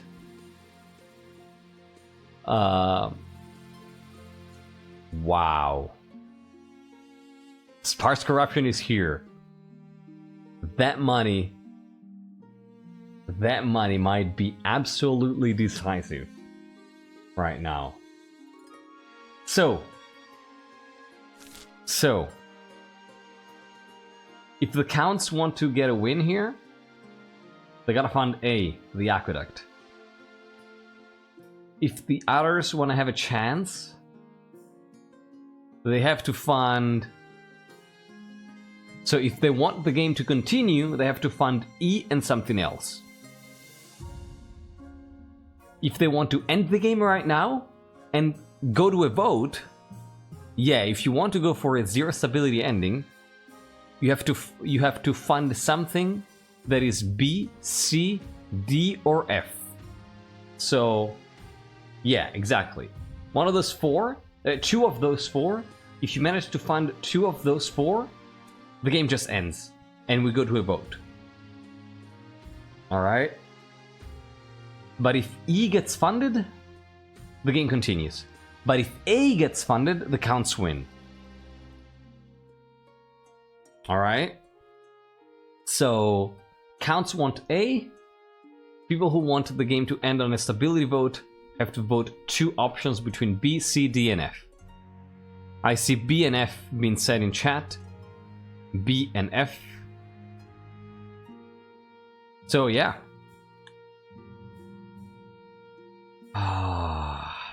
So yeah, you know what to vote. Counts can vote A and the others can vote B and F or whatever you want. I think for RP 0 stability is a poetic ending. I agree. I really agree. I think it would be really cool. Like, and even if you're a count and you think that 0 stability would be a better ending, you can vote for something different than an aqueduct, right? So, it's up to you at this point.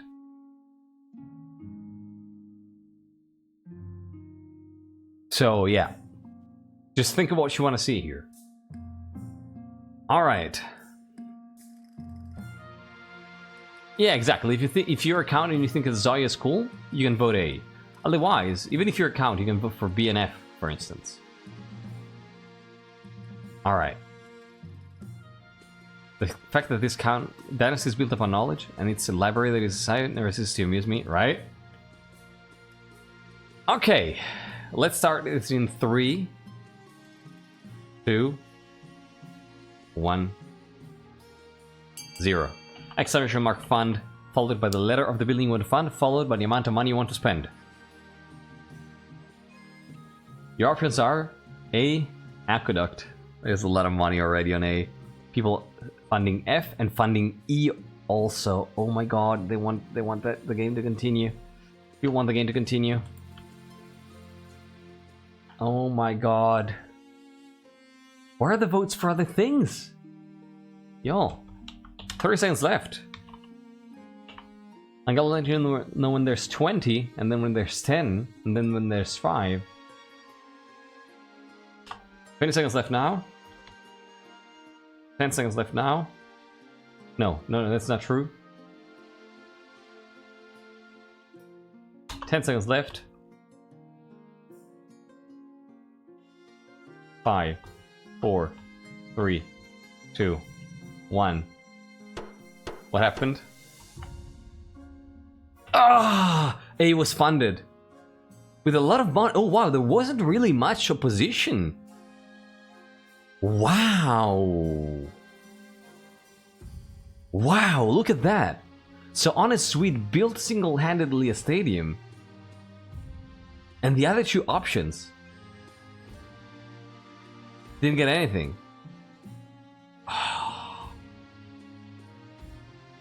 Alright. What happens? The Eternal Monarch. The Eternal Monarch.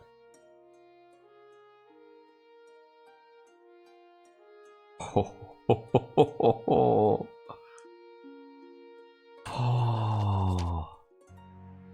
It's a bright morning.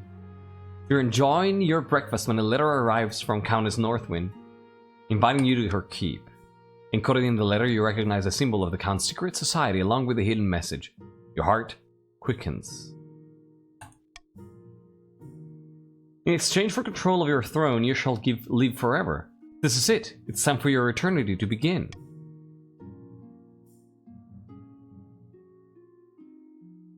In exchange for control of your throne. And you know, I would say that here, the Counts actually have a choice to either replace Zhoya or not. Right?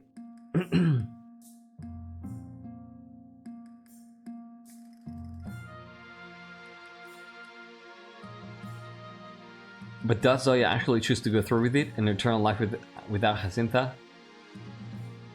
Huh. It's just another Bonworth. Oh shit. I didn't expect it to be so soon. Immortality, here I go. For your voyage to the east, you decide on the modest carriage with fast horses. Best not to be seen on your way. It's nightfall when you arrive, and Countess Amy hurries you inside. Countess Ajetha hurries you inside. Down cold stone steps to the cellars, you blink in the darkness. This is rather dreary. Her teeth glimmer in the dark. Purely for safety, Your Highness, we must be away from prying eyes.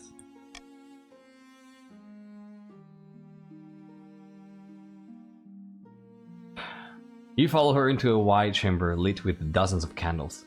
A circle of sigils is daubed on the floor with something thick and dark. Looking at the shapes sends shiver down the back of your neck.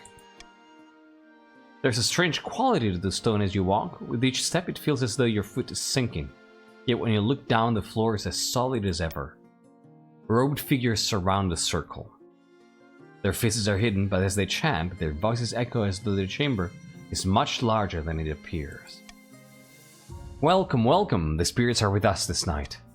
We are to ascend the throne in exchange for providing our illustrious queen eternal life.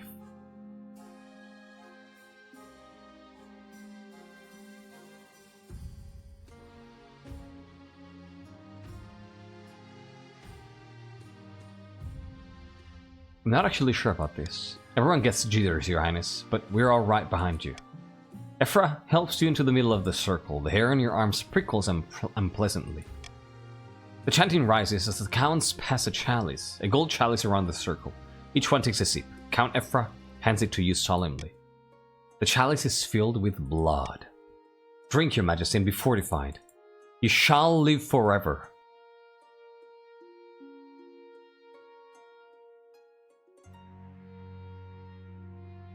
Oh no. Can you actually back out?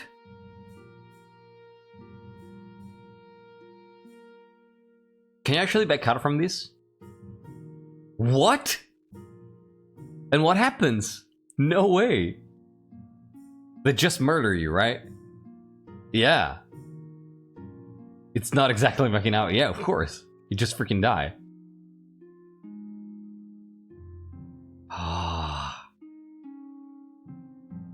Yeah, I think I remember that. Yeah.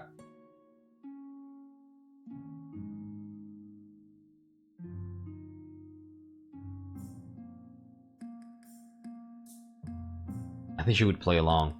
I don't usually drink blood, but alright. You hold the chalice to your lips and drink. It's warm and metallic and has an odd, smoky aftertaste. Not the most pleasant thing you've drunk, but not the least either.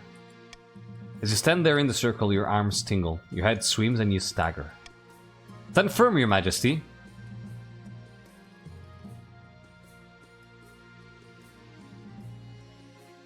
The air in the chamber thickens, and a red swirling mist rises from the stone. Chanting fills your ears and heat streams through your veins. Something dark that you can't quite see closes down upon you from the ceiling, settling on your shoulders before fading, somehow into you. The crown, the throne, feels so distant now. Mediocre. Small. Luda of the East is welcome to it. Your reign is over, but your immortal life has only just begun. Oh my god, we have a Luda on the throne! Good game, everybody, GG! Congrats to the Counts for retaining the throne! That's insane! That's an insane streak! For immortality, Queen Zhoya was happy to give up the throne. She retreated to a dark sanctum in the east, joining the Elder Counts in hiding from the Inquisitors and the Sound. Unable to convince the peasants to act in time, the Grandee's scheme fizzled into irrelevancy. Perhaps next time they'd take matters into their own hands instead of hinging their plans on the whims of common folk. Tialis, you're not dead! The patricians succeeded in turning the palace into a hotbed of bribery and corruption, but what's new about that? They failed to gain the throne and lost money in the process. A bad investment.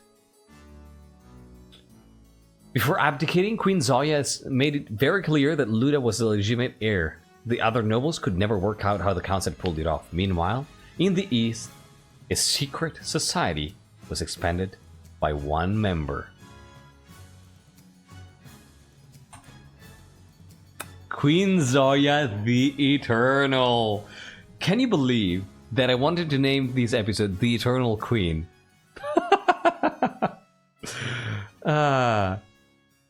That would have been incredibly perfect.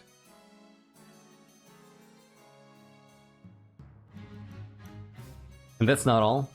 Queen Zhoya has her own island where she can settle and build her personal castle there. You're right, Ephra. Oh my god. Oh.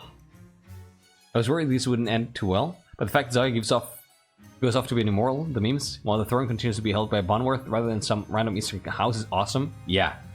Pity we didn't have a rebellion though. But next time, with Council over Defiance, Rebel Mechanic, and Stab, and Author Star and lower, hopefully we'll have a civil war next time. It's also gonna depend on Luda, right?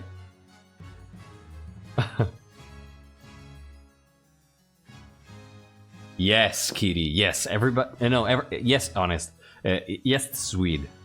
Everyone calls her the Eternal because her reign felt like an eternity, but the Counts know better. Yeah. So we have sparse corruption, the richest of all, as always, and then we have Ephra, being the poorest. And this is Luda.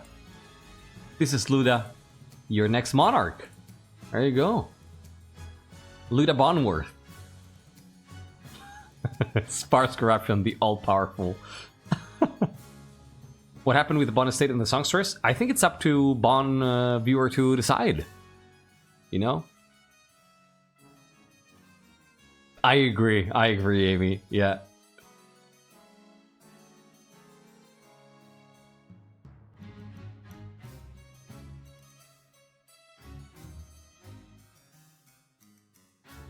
Yeah. Luda is also they, them. To just be Luda. Oh, no. Yeah, they are shiny. Oh my god. I agree.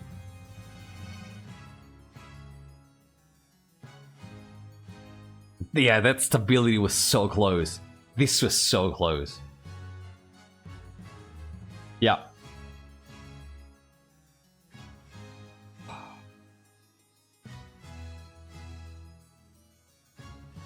Yeah, this is insane. Look at that. Faith will go down, though. Oh, this is doing better than Chain Pact. This is doing absolutely better than Chain Pact.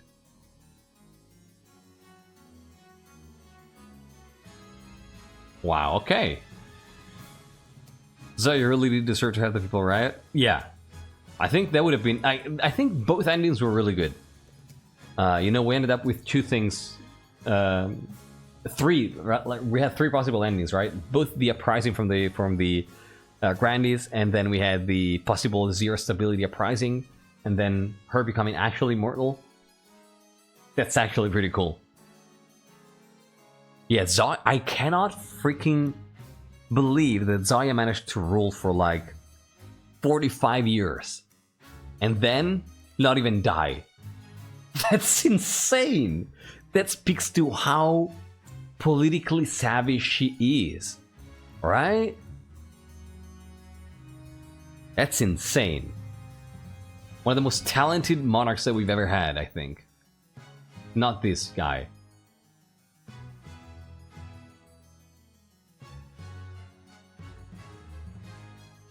Yeah, I agree, Kane. I expect to see them drop at some point. I'm not letting go of the thought of Luda being Zhoya's not quite body double. I don't know, it might be. To angry inquisitors, yeah. I feel like the counts narratively saw the writing on the wall and pulled their scheme to effectively extricate Zhoya from the disaster the last few years have been. Yeah, probably. That's a good point. There is a very good point, oh my god. It's like, yeah, let us salvage this, right? After 3 reigns, the Chain Pact stat total was 69. After 3 reigns, the Bloodscale total is 93! Bloodscale, you mean, right? Yeah. Jesus. Alright. Monarch Luda. I don't know. I have a bad feeling about Monarch Luda. It is a Luda. So, I don't know what to expect. Alright, so next time the counts bonus will take effect once again. So, +1 military and -1 faith for everybody. +1 military to the counts and -1 faith to everybody. And then, yeah, we're gonna have easier rebellions again.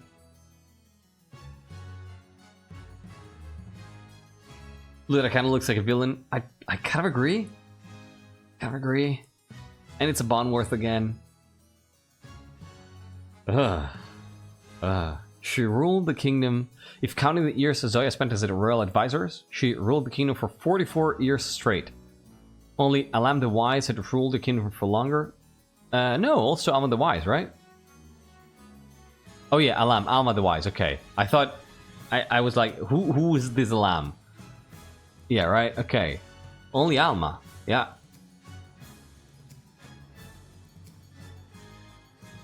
Wow. Good stuff.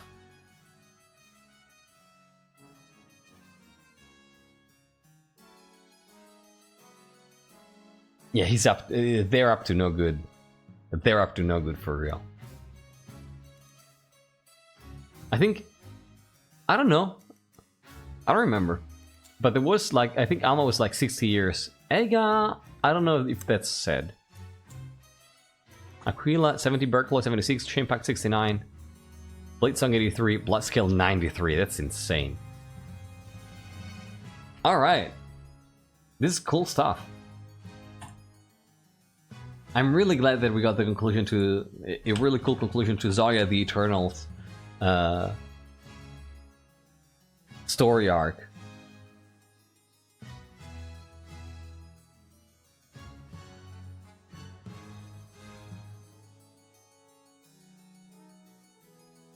The stream, I thought it would be scary to have a child be offered as a marriage candidate. No. What? Oh, okay. One of your... Okay, I see what you mean. One of your descendants. We've improved our min-maxing game? Yeah, sure. Oh, Agar ruled for 20 years. Okay, good. Then, yeah. Probably the second longest reign in the history of the kingdom. Cool stuff. Alright, everybody. This was episode 3 of the Bloodscale Dynasty. I am as excited as I've ever been to continue this. God, I wish next episode would come sooner. It's next week. I don't know exactly the day yet, because I haven't received my work shifts for next week. But it should be on Wednesday, as usual. I'm gonna let you know in the next few days. For now, thank you so much for playing and for contributing to creating such a wonderful, interesting, absolutely super cool story. I'm looking forward to see how we fuck up the kingdom next time during the reign of Monarch Luda of the East. Thanks so much for playing. I'll see you in episode 4 of the Bloodscale Dynasty.